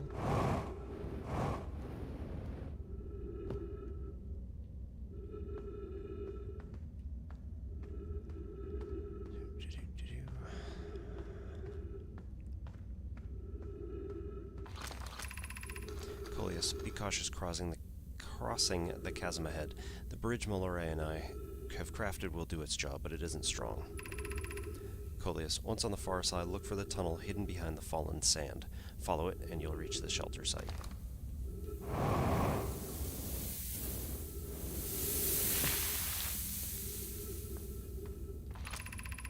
Coleus, you're doing well. There's only a little farther left until you reach the shelter site. You can rest there. Hurry before the sand comes. Right, so that is where we need to go.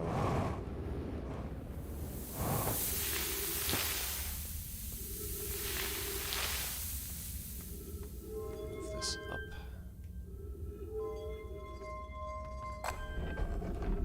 And we can just real quick run up through here.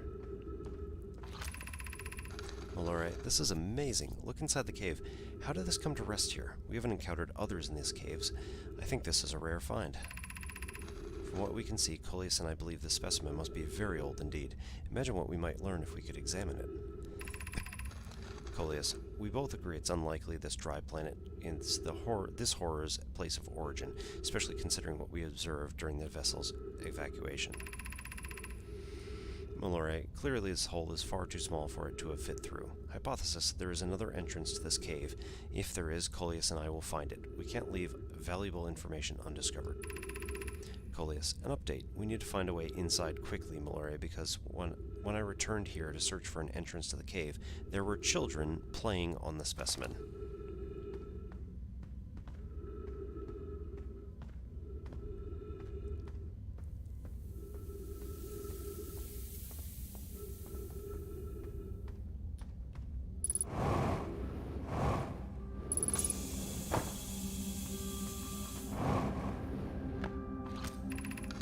Should we build the sun station to power the Ash Twin project? Yarrow, are there other ways to generate this level of power? Pi, theoretically, yes. Practically, no. I can't imagine discovering them in our lifetimes. Raimi, I understand the proposal is unsettling, but the sun station must be built if we have hope to complete the Ash Twin project. Adea, I almost can't comprehend this as being suggested seriously. The purpose of the sun station goes against every standard we hold ourselves to and everything we believe in as a species. Coleus, if we fail, and the probability of this is not insignificant, we will without question destroy ourselves, all life here, and the rest of this star system. I wish to protect these species. Adea, the potential annihilation of an entire star system is too severe a cost. We shouldn't build the sun station no matter how badly we want the knowledge that comes with it. Poke, fear of failure is a poor reason not to try. I believe, if we're cautious, the sun station will work. I believe in Pi. Poke, I'm deeply honored. Adea, I comprehend your position. However, if we aren't all but certain the sun station will not cause destruction once we've built it, then I won't support its use.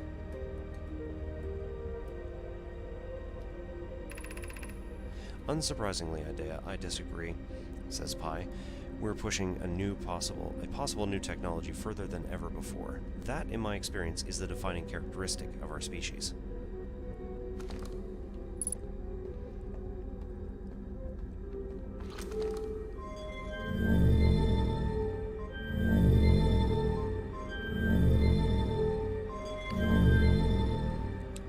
So this one is the Anglerfish Overlook District, Stepping Stone District, High Energy Lab Trailhead,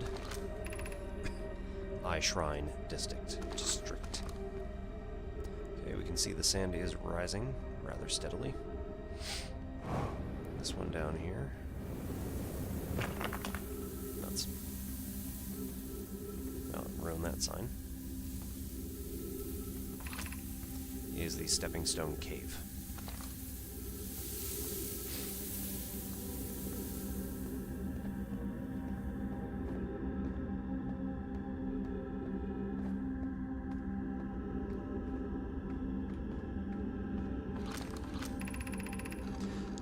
Levi, we're meeting at the Fossil Fish Cave to play the game. If you're too big to climb through the Anglerfish Overlook hole, you'll have to go the long way, but it isn't far. Go to the Stepping Stone Cave and then up into the Fossil Fish Cave. Target, I tried to get to the fossil fish through the Stepping Stone Cave, but I couldn't find the entrance. Where is it? Lemmy, I can't fit through the Anglerfish Overlook hole anymore because he grew... Taggett can't fit because he's grew bigger. He's taller than Levi now. Who cares? Ilex is still tallest. Ilex, remember to feed the fossil fish first. If you go to the Overlook, Anglerfish Overlook, and throw a light into his mouth, he'll show you the way.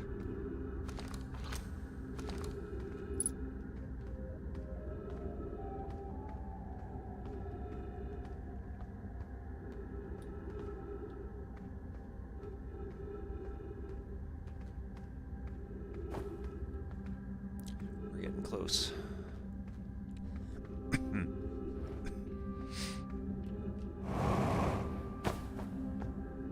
Nuts.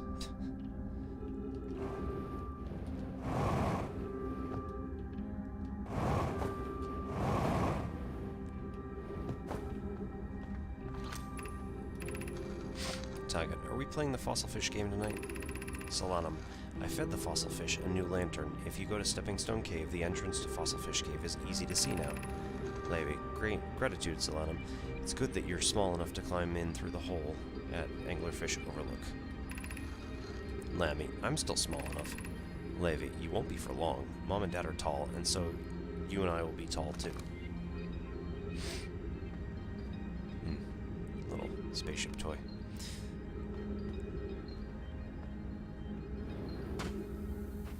So, unfortunately, Stepping Stone Cave is now under sand. I already did that. That's where it just came from.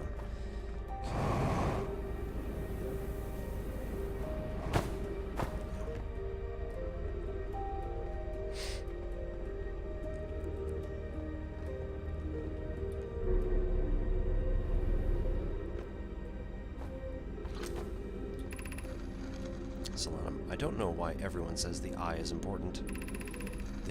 They say it brought us to the solar system, but is that good? Dad told me lots of Nomai died when our clan came here. What if the eye isn't something good? What if the eye wanted that to happen?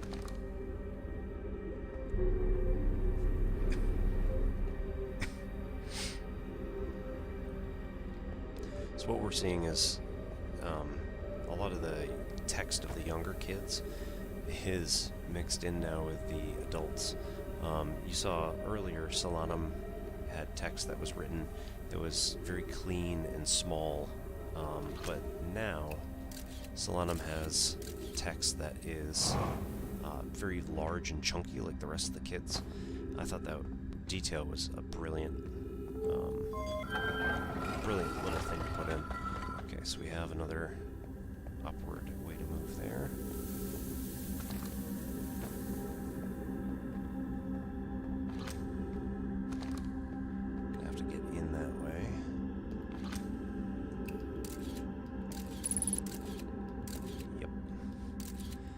much the whole floor down there is covered.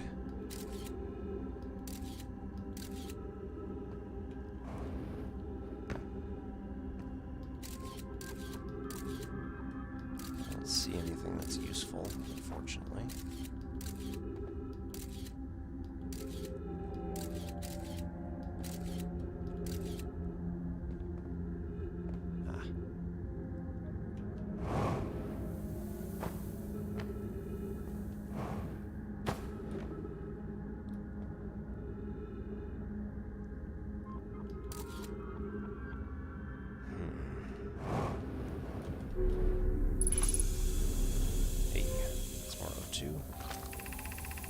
Be welcomed in this place. This shrine is a space to reflect on what brought us to the star system, the signal from the eye.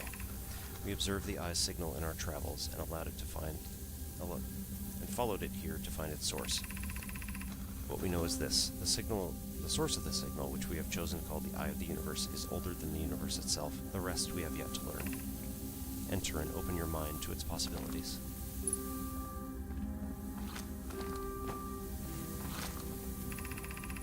If the eye called to us, why won't it reveal itself? Why is it so difficult to locate? Did something happen to it? Did the signal stop? Does the eye no longer desire to be found? Perhaps this isn't the eye's choice. The eye may not be able to communicate with us more than it already has.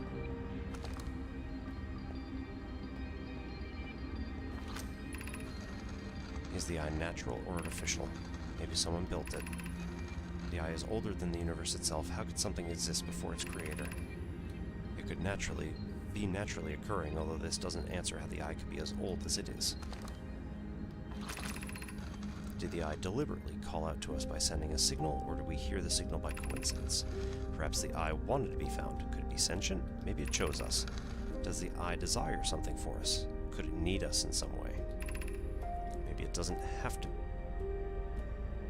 Maybe it doesn't have to be us. We could be seeing meaning where there is none. Suppose this signal was produced incidentally. Does that mean the eye is less important, though? So we have the eye shrine.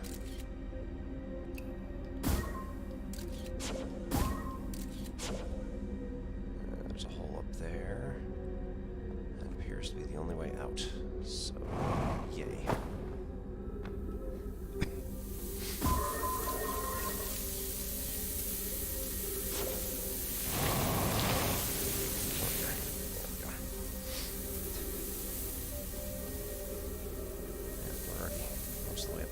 Now.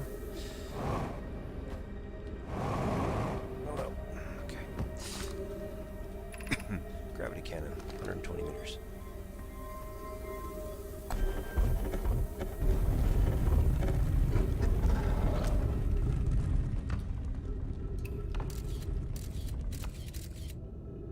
Okay, so now we've got ghost matter again. I can't actually see where it is.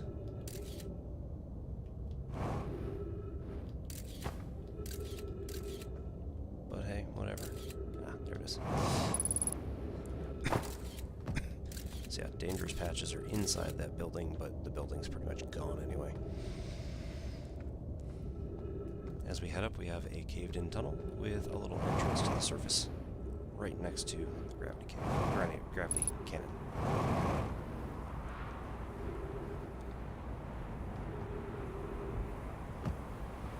So this is also a hint for later, by the way.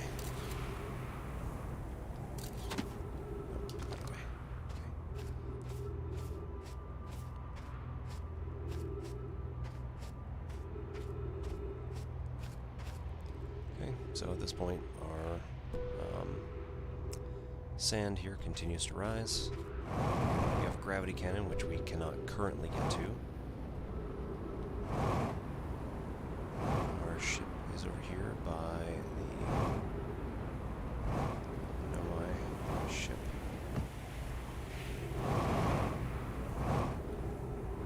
There is some other stuff. Well, this planet sometimes, and only sometimes, has a moon. This is also of note. It disappears if no one is watching it. Isn't that a fascinating orbital characteristic? Brr, I found your note, Malore. Kindly count me among the moon's admirers. What is happening when it disappears? Does it cease to exist? Does it move to another location? Anona, I believe so. Not only does the moon appear around Brittle Hollow, I can confirm it sometimes orbits Timberhearth as well. Malore, this is my first time encountering a natural satellite with the ability to vanish when not being watched. We should study it, or even better, we should travel there. Brr, I agree. Our first step would be determining a method to track this phantom moon so that we can always know where it is. Anona, given its reluctance to move while consciously observed, it might be a form of macroscopic quantum mechanics.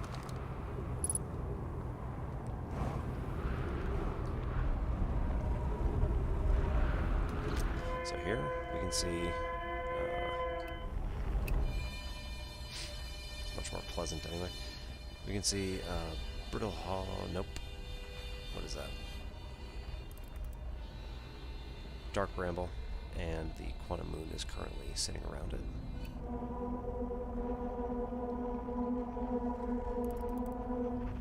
If we look away from it, notice that that thing just zipped away real fast. And now it's back to Dark Bramble.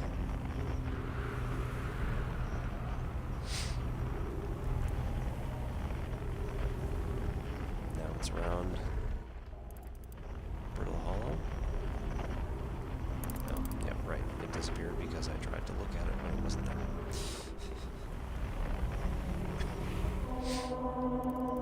Right, Timberhearth. And again, it disappeared. So I'm zooming in, not on it. Dark Bramble.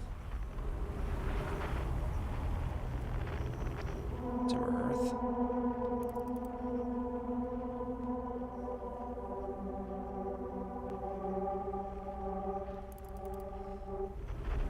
Anyway.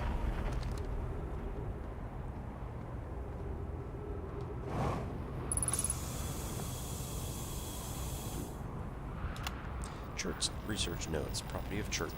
Clearly the Nomai were making astronomical observations here. They chose an excellent spot. What is the big rotating device for? What was it the Nomai were observing? I'd posit something special about this orange symbol on that device. Hal and the new astronaut's translator tool would be nice to have handy about now.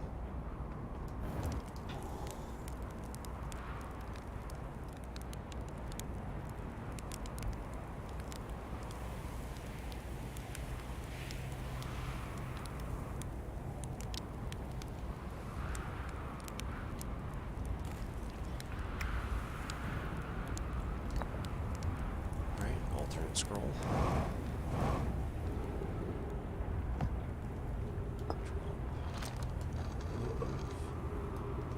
Drop. Pick up and insert. Anona, the quantum moon locator is functioning. We have markers for each of the places the moon goes. Malore, Anona, I just observed the quantum moon around Dark Bramble. Added a marker for Dark Bramble. I thought the locator had accounted for all the Phantom Moon's locations, but sometimes the locator can't tell where the moon is. Perhaps there's a problem with the device? Malore, it's also possible there exists a sixth location in the star system to which the Phantom Moon travels. Anona, you have keen eyes, my friend, so this moon travels to a total of 5 locations, not 4. Again, potentially more now.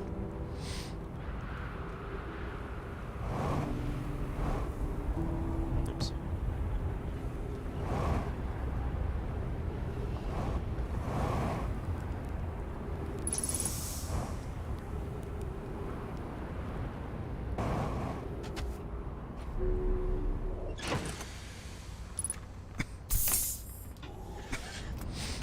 Ash Twin is much more interesting now.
Friends visiting from the Hanging City. We're planning the Ash Twin project at the High Energy Lab on Ember Twin's equator.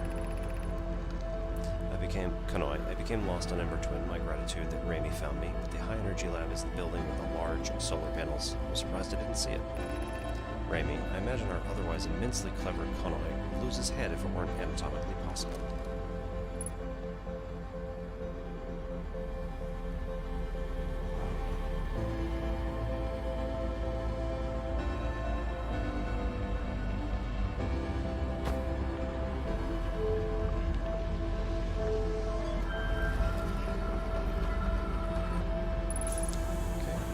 Trees.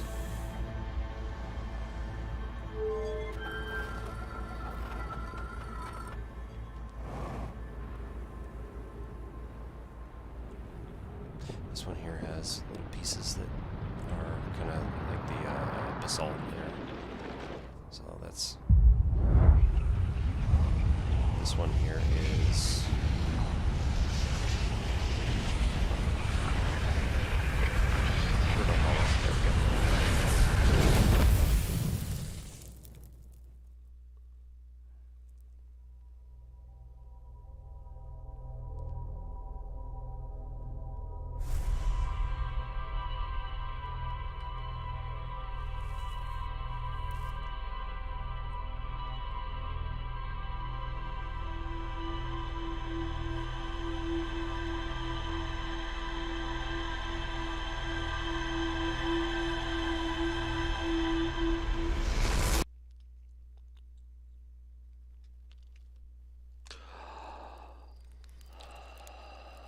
Alright, I think this is probably a good place to stop for the night, and we will...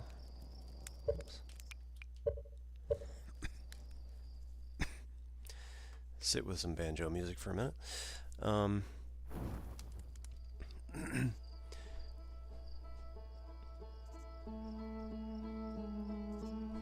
So, interesting bits and pieces that we found for this. Basically, all of the planets are involved in all the planets are these little microplanets that have their own levels of gravity and all unique characteristics and stuff like that. They were all beautifully handcrafted by the team at Mobius Digital, and very intentionally crafted. Anybody who has played this game, again, go watch the No Clip documentary on YouTube. He interviews a couple of the game designers and a couple of the art designers, and they were at odds for a little bit, trying to be like, oh well, you know, if you put a tree here, it's like perfectly placed, but the problem is that they won't be able to see the puzzle, so like, can you move it? And the art designer's just like, yes.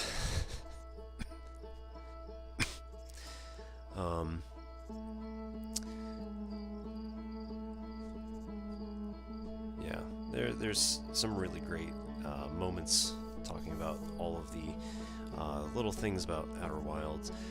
This was originally just a student project that started expanding into more and more little bits and pieces that all came together to make one giant game. I mean, it's not that big, but, you know, one game out of many disparate pieces, and they did an excellent job fitting all the pieces together. So last little bit, I guess, just want to say good night to everybody. Thank you for coming.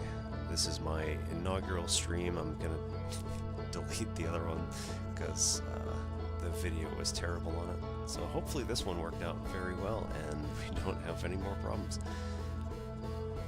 So I'd like to thank Mobius Digital for creating an awesome game, and Annapurna Interactive for getting it out there, publishing for everybody, Xbox for putting it on Game Pass. I'd like to thank pretty much anybody involved in the project. I had a great time playing it last year, and I know the response on this was overwhelmingly positive. The reviews on Steam, I think, were 10 out of 10, which almost never happens. Received an overwhelmingly positive review from all users. There were very few problems. as you've seen here, for the most part, I've had a few stuttering issues, but I mean, that's about it. So the whole game is put together very solidly, and I highly recommend, if you have Game Pass, download Outer Wilds while you still can. You've still got some time. Try it out. I also want to thank, on a personal note, the people who helped me get this stream together. So, my technical team of Captain Space Toaster and Lana the Plant Lady, thank you very much. All of you over at, forget what our Discord is called again, who allowed me to come in there and hang out with everybody. You know, thanks for letting me in. It's been fun playing other games with you all, and I hope you see this. In addition, I'd like to thank Psyche for getting me inspired to pick this game in particular for this particular stream. Seeing your enthusiasm reminded me exactly of what I felt the first time I played this, and I thought I really ought to play that again. And then I thought, why not stream it? Why not come out here and try something new? Again, like I said at the beginning, at least I think I said it out loud while I was unmuted.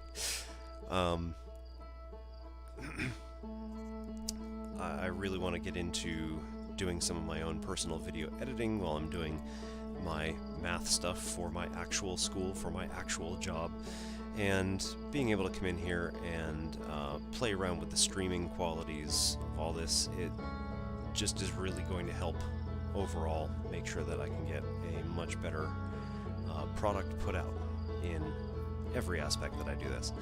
So thank you to everybody who has been involved so far, and thank you to the Stream Punks, 16-bit Eric, DeLevely, Gina DeVivo, Xander Jeanneray, oh dear, Bonnie Gordon, Aki,